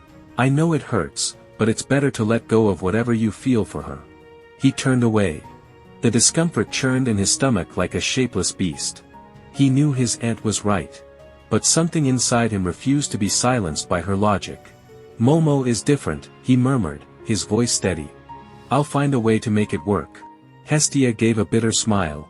He reminded her too much of herself, of that younger, foolish version who once believed love could defy everything. Believe me. I thought the same about the woman I loved. But look at me. Do you see her standing next to me now? Pain crossed Izuku's face. He pressed his lips together, as if trying to keep a cry from slipping out. "That's not fair," he whispered, voice trembling. Hestia stood from the couch with a slow, heavy motion, walking toward the door. Her figure looked smaller somehow, as though every step shed fragments of something long broken. Just as she was about to step outside, Izuku called out. What was her name? The question hung in the air, gentle, full of sincerity. "Excuse me. The human you fell in love with. What was her name?" he asked again. She paused. For a moment, it seemed she wouldn't answer. "Evadne." Izuku felt the warmth in the way she said it. "Who was she to you?" Hestia closed her eyes. Her lips curled into a smile, tender and full of ache. "She was everything to me. She was a warrior. A woman who defied her fate with every breath she took. She wasn't like the others. She didn't fear gods. Not even me. I met her when humans still fought with swords and shields. When survival depended on the strength of your arm and the will of your heart. At first, I watched her from afar. It was curiosity. Until it wasn't. I got closer. And she didn't fear me." A soft laugh escaped her. "Do you know how rare that is? A mortal who doesn't fear a god." Izuku smiled faintly. "Momo doesn't fear me either." Hestia nodded slowly, as if the comparison resonated. "We grew close. Over time, we fell in love. We shared days, nights, battles. And a love that will never be repeated. But in the end, all that remained was silence." Izuku looked at her with deep sorrow. "How did it end?" Hestia clenched her fists. "The way all mortal lives end. With death. A death time never healed." Silence returned, but this time it was soaked in grief, wrapping the room like a cold fog. "I stayed with her until her last breath. I watched the light fade from her eyes, while I remained unchanged. I buried her with my own hands. Laid her to rest in a place even the gods cannot touch." Her eyes met Izuku's, heavy with wisdom earned through pain. "Since then, I learned the lesson. Don't make the same mistake, Izuku." He lowered his gaze. Something inside him stirred, like a storm beginning to take shape in his chest. "Think carefully about what you're going to do. Because if you keep going down this path, one day, you'll be standing where I am. And believe me, the pain you'll feel will never heal." With those words, Hestia stepped across the threshold and vanished into the night. Izuku stood frozen, staring at the spot where his aunt had disappeared. The cabin was silent, but inside him, there was chaos. The image of Momo filled every corner of his mind. Her laughter. Her tender gaze. Her voice saying his name without fear. But he knew how this would end. And was he truly ready to watch her grow old and die while he remained unchanged? Am I really willing to walk this path? The question echoed through his mind, burning, merciless, and still without a clear answer. The sun was barely beginning to set when Izuku found himself surrounded. Before him stood a legion of heroes, all with their quirks ready. The sky had turned red, as if warning of the inevitable. Their capes rippled in the wind, forming a wall of willpower. Some looked afraid. Others, determined. But all of them were there for the same reason, to stop him. And he was alone. But not weak. Flashback. 3 hours earlier.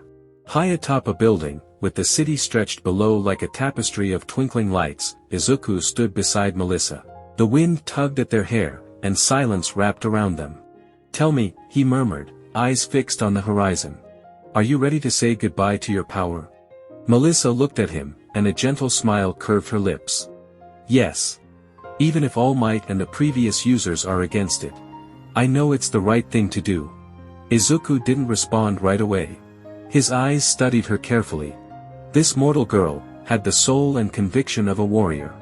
He stood, and his human disguise unraveled like golden dust. His civilian clothes vanished in a breath, replaced by divine robes, black as the void, edged in gold, with glowing runes burning on his chest like stars. His staff shifted slowly, growing in size and power, transforming into a mighty bident crowned with blue flames. The god who governed life and death had risen. "Melissa Shield," he said, his voice resonating through the air. "It is time to return the souls who defied the cycle of life. Tell me, do you object?" She rose without fear, extending her hand toward him. Her blue eyes gleamed with a mix of sorrow and courage. From deep within her, voices began to echo. Cries. Shouts. Memories. Don't do it. You were the first to truly master our power. You could change the world. Don't waste our legacy.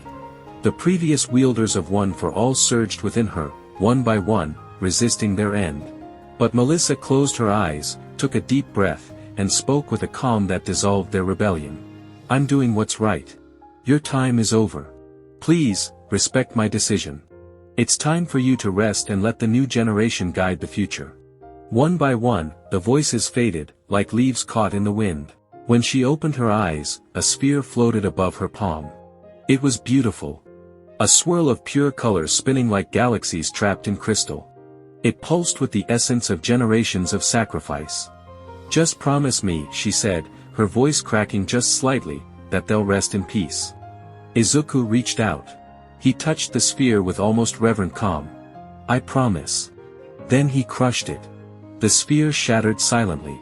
It dissolved into hundreds, thousands of streaks of light that rose into the sky like quiet fireworks. The power of One for All scattered into the wind, purified, returning to the world's natural cycle. Melissa collapsed to her knees, gasping. Her legs trembled. She had lost something deep. More than just power. She had let go of a legacy. Of a dream. Of a future that could have been hers. Izuku watched her silently. Melissa shield, his voice was soft, and for the first time in what felt like ages, warm. He understood what it meant to let go of something so vast. One for All wasn't just power. It was a legacy, a burden, a beacon. And yet, she had chosen to release it, even if it meant giving up her dreams. And that made her more worthy than any of its past holders. As the mortal with the most worthy heart in this world, I offer you a place at my side. Become my herald. My knight. The one who balances life and death in this world. Melissa looked up.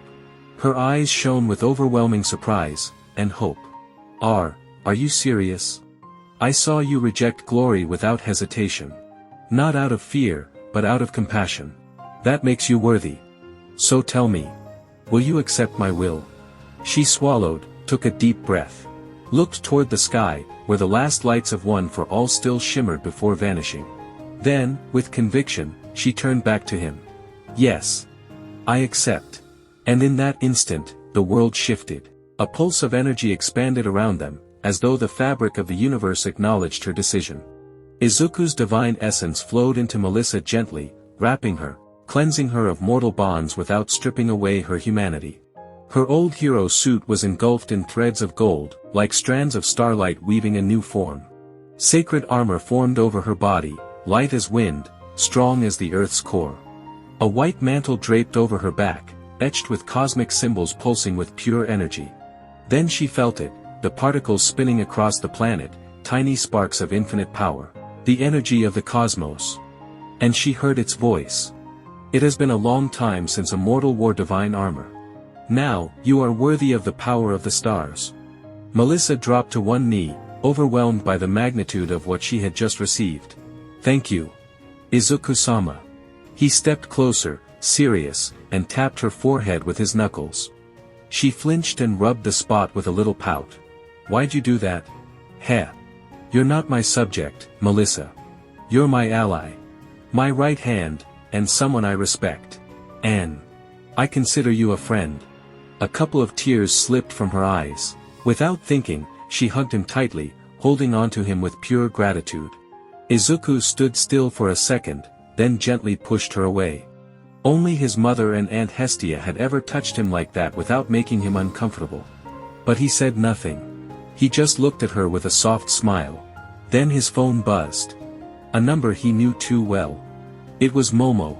He lifted the phone to his ear, but the moment he heard the first words from the other end of the line, his expression shifted. The divine aura surrounding him grew heavier, and his once calm gaze turned dark. Without a word, he clenched his fist. The phone crumbled into ashes in his hand. Then he turned to Melissa. His eyes burned with a dangerous intensity. Your first duty as my herald will be to teach a lesson to those fools who dared to defy me, and ensure no one else tries. Melissa swallowed hard. Her chest tightened. She didn't fully understand that side of Izuku yet, and deep down, she could only pray that her uncle Toshinori, or anyone close, hadn't done something reckless enough to anger a god. "I'll fulfill my duty," she whispered, voice steady, even as she hoped the situation wasn't as bad as it sounded. 3 hours later. In the middle of the ruins of a city plaza, Izuku stood tall. His serene figure contrasted with the tension thick in the air. Dozens of heroes surrounded him, maybe more. All quirks were activated, nerves taut, prepared for the unthinkable. But their eyes weren't filled with courage, only fear. Because what stood before them was no longer human. At the front of the group stood Toshinori Yagi. All Might. His weary figure still radiated authority, even if his strength had long since faded. Still, he was there. Ready for what might be his last stand. In his heart, he still believed that boy, the one with that abyssal energy and grim stare, was the son of All for One. And if that was true, then he would be the one to put an end to him. Then, a figure descended from the sky like a falling star. The impact shook the earth, raising a wave of dust that momentarily blinded everyone. As it settled, the heroes saw who it was. Melissa. All Might called out, relief flooding his voice. "You're safe. Please, get away from him. Izuku wants to take one for all. We can't let that happen." But she didn't move toward him.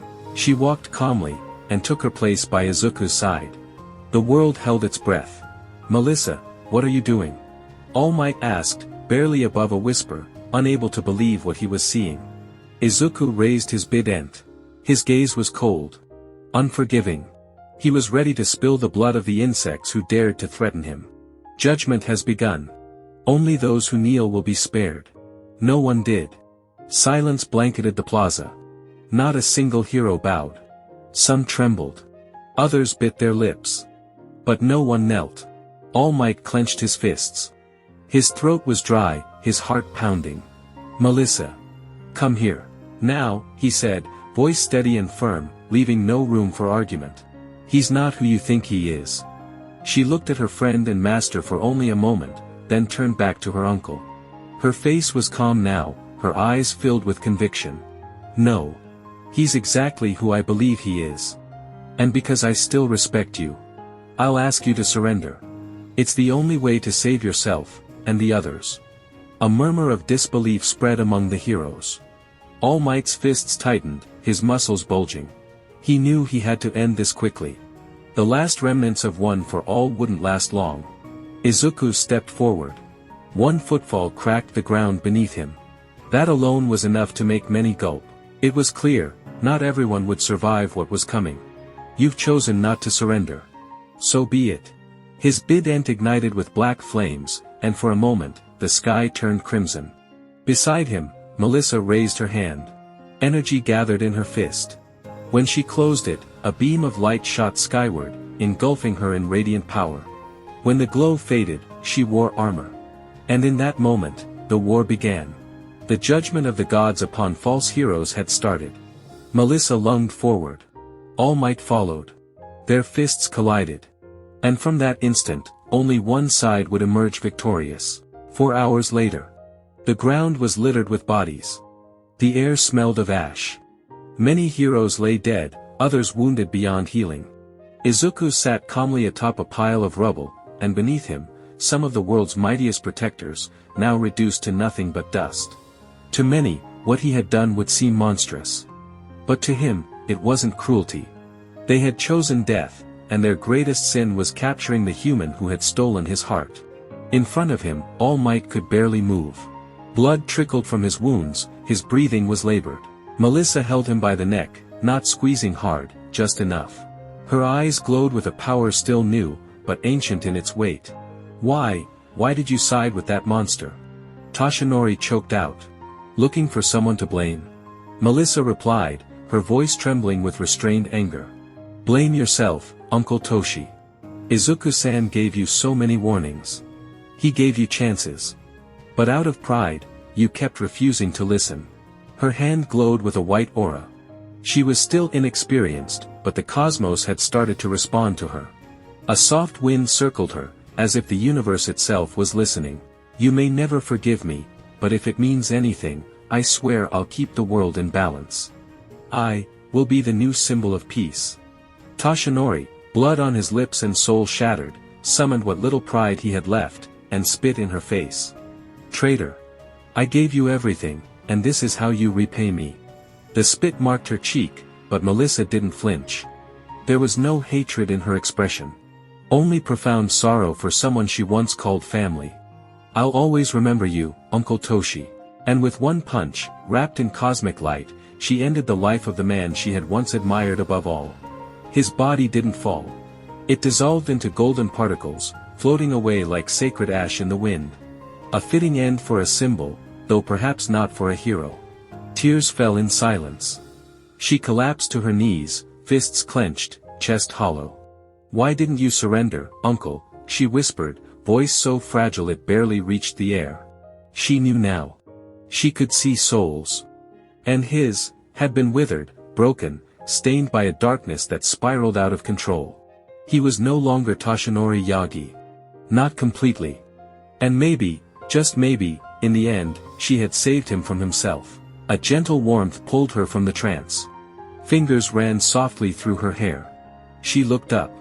Izuku stood beside her, face calm and solemn, surrounded by that quiet mystic shadow that never left him. "Don't blame yourself," he said, his voice so gentle it soothed her. "You are now a knight of the king of the underworld. Your actions are mine. Do not grieve for today. Look ahead." Melissa looked up at him with tear-stained eyes. Her smile was sad, but resolute. "We still have to find your girl, right?" Izuku gave a slow nod. And so, the two of them walked away from the battlefield, leaving behind a world forever changed, one where gods were no longer myths, but terrifying and sublime reality. Their next destination was UA. They had to find out if Momo was still safe. And Melissa could only hope that Mizu had been smart enough not to lay a finger on her. The sky above UA was cloaked in dark clouds, as if the building itself could sense what was coming. Izuku and Melissa landed in front of the gates, their very presence overwhelming the security systems until they collapsed entirely. They didn't use the main entrance. They didn't need to. Inside the principal's office, everything was silent. Sitting in an armchair, pale and staring blankly at the floor, was Momo Yaoyorozu. Izuku stopped the moment he saw her. That last fragile thread of humanity within him tightened painfully. Seeing her like that hit harder than any wound ever could. Momo lifted her gaze. Her eyes were full of pain, disbelief, and fear. "Tell me it's not true." Her voice was barely more than a whisper. "Tell me you're not Hades, the one who's killed dozens, maybe hundreds of people." Izuku held her gaze. He wouldn't lie. Not to her. It was what had to be done. She rose to her feet, trembling, fists clenched, her eyes storming with emotion. "But you're not God. You don't get to decide that." The silence thickened, heavy like the fog that cloaked Tartarus. Only Momo's shallow breathing filled the space. Melissa stepped forward. Her armor glowed faintly, every metal plate humming with the dark essence of the underworld flowing through her veins.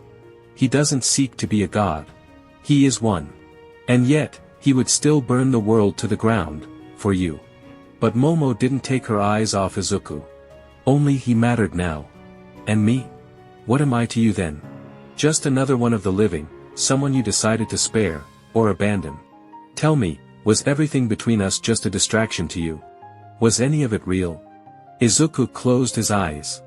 His breath was steady, but inside, his emotions burned like the eternal fires of the underworld. He didn't know how to explain what he felt. Hestia would have known. Hestia, with her boundless warmth, had warned him that to love a mortal wasn't just a risk, it was a promise of pain. But when he opened his eyes and saw the hurt etched into Momo's face, he knew he couldn't run from the truth anymore. "You are the only thing that still anchors me to the human world. I need you in my life." Then he took a step closer. His aura softened, wrapping around her with a warmth that didn't belong to death, but to something deeply alive. "I'm not asking you to agree with what I do. Only, to try and understand." Momo didn't move back. She didn't run. She stood there, broken, confused, but unshaken. Izuku raised his hand. A translucent orb pulsed into existence in his palm, glowing with the light of countless memories.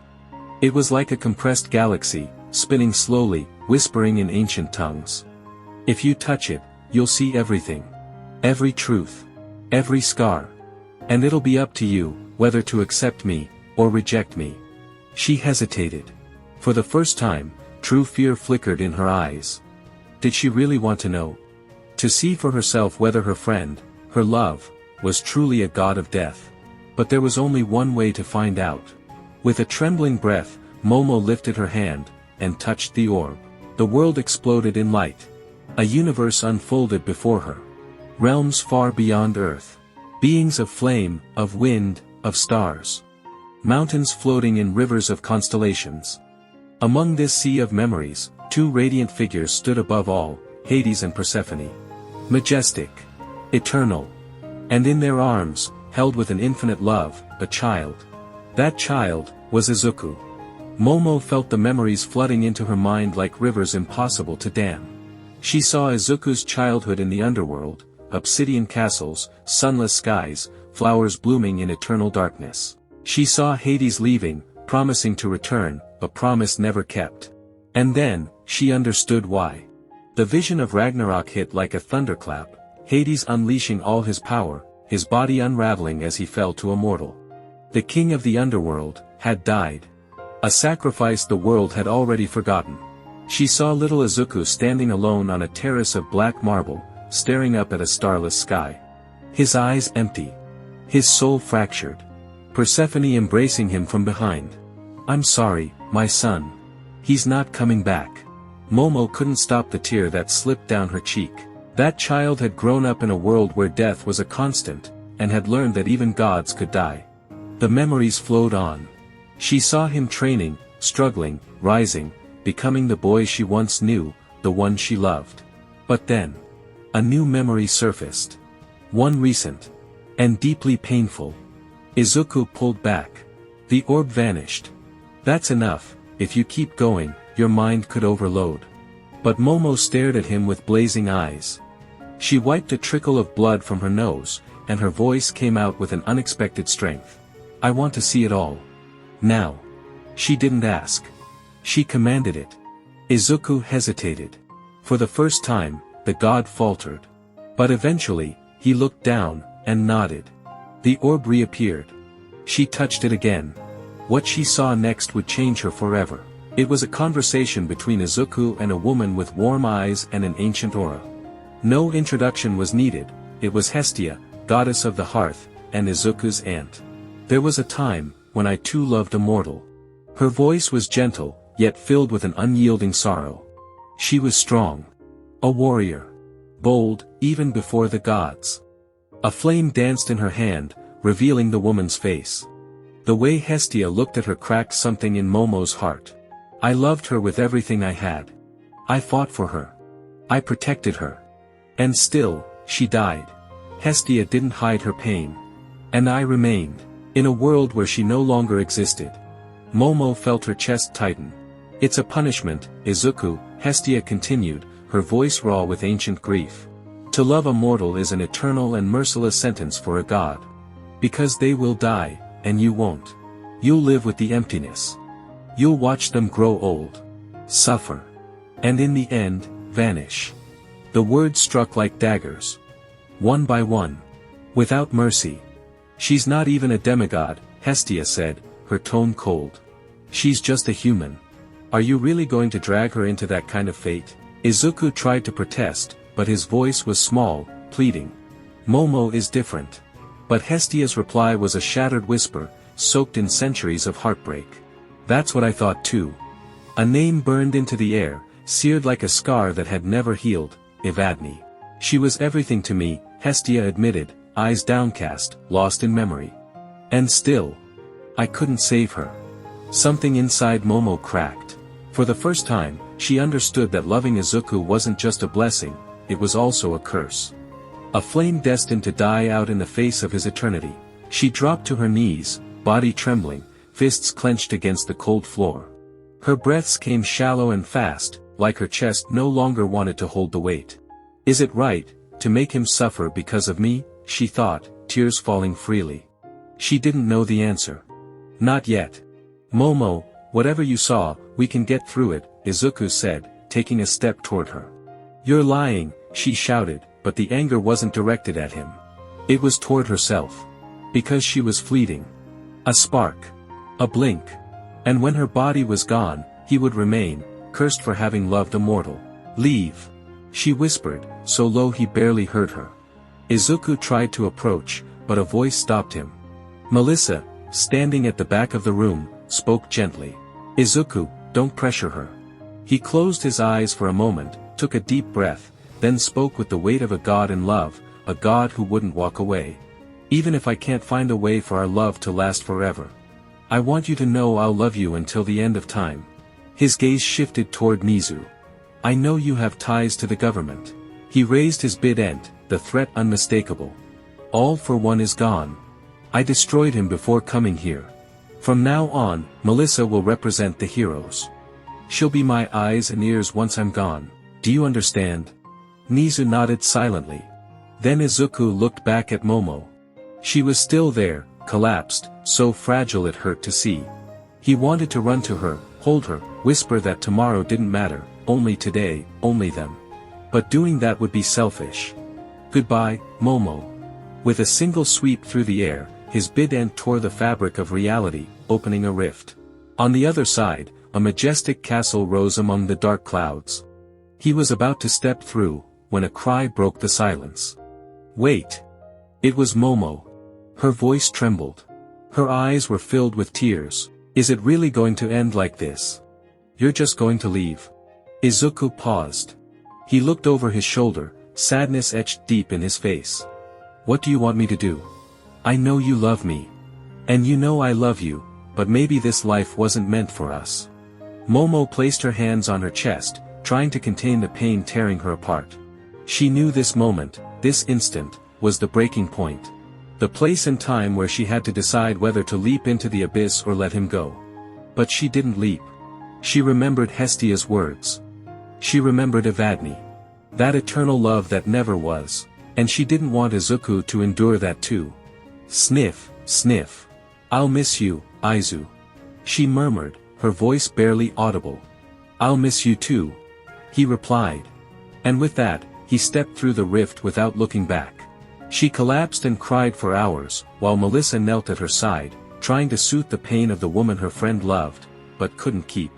And so, the world moved on. Nizu kept his word. Within weeks, Melissa's shield rose to an uncontested position of authority. She held more power than the president himself.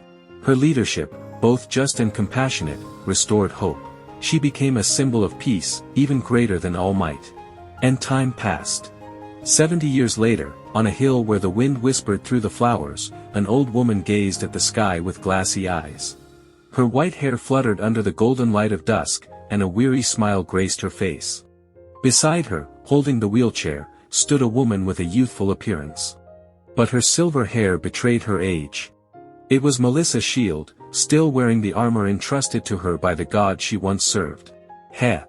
I envy you, old friend, Momo joked with a raspy laugh.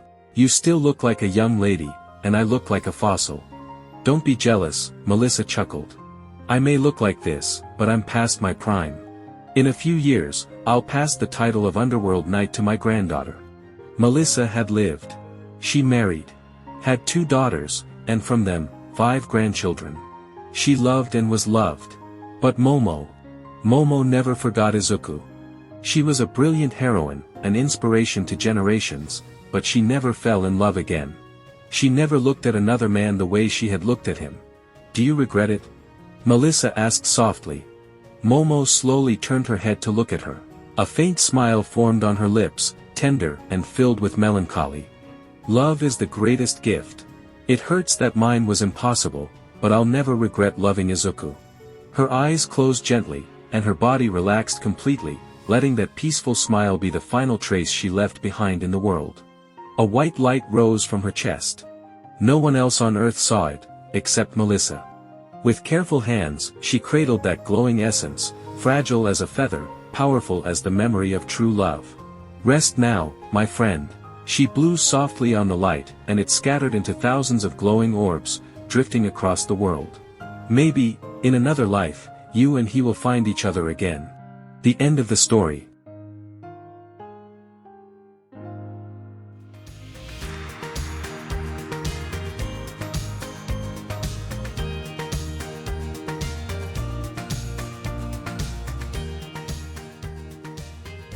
Thank you to everyone who watches my videos. I really appreciate the support you give. I hope the translation is correct. If there was any mistake, I apologize. Take care and see you next time.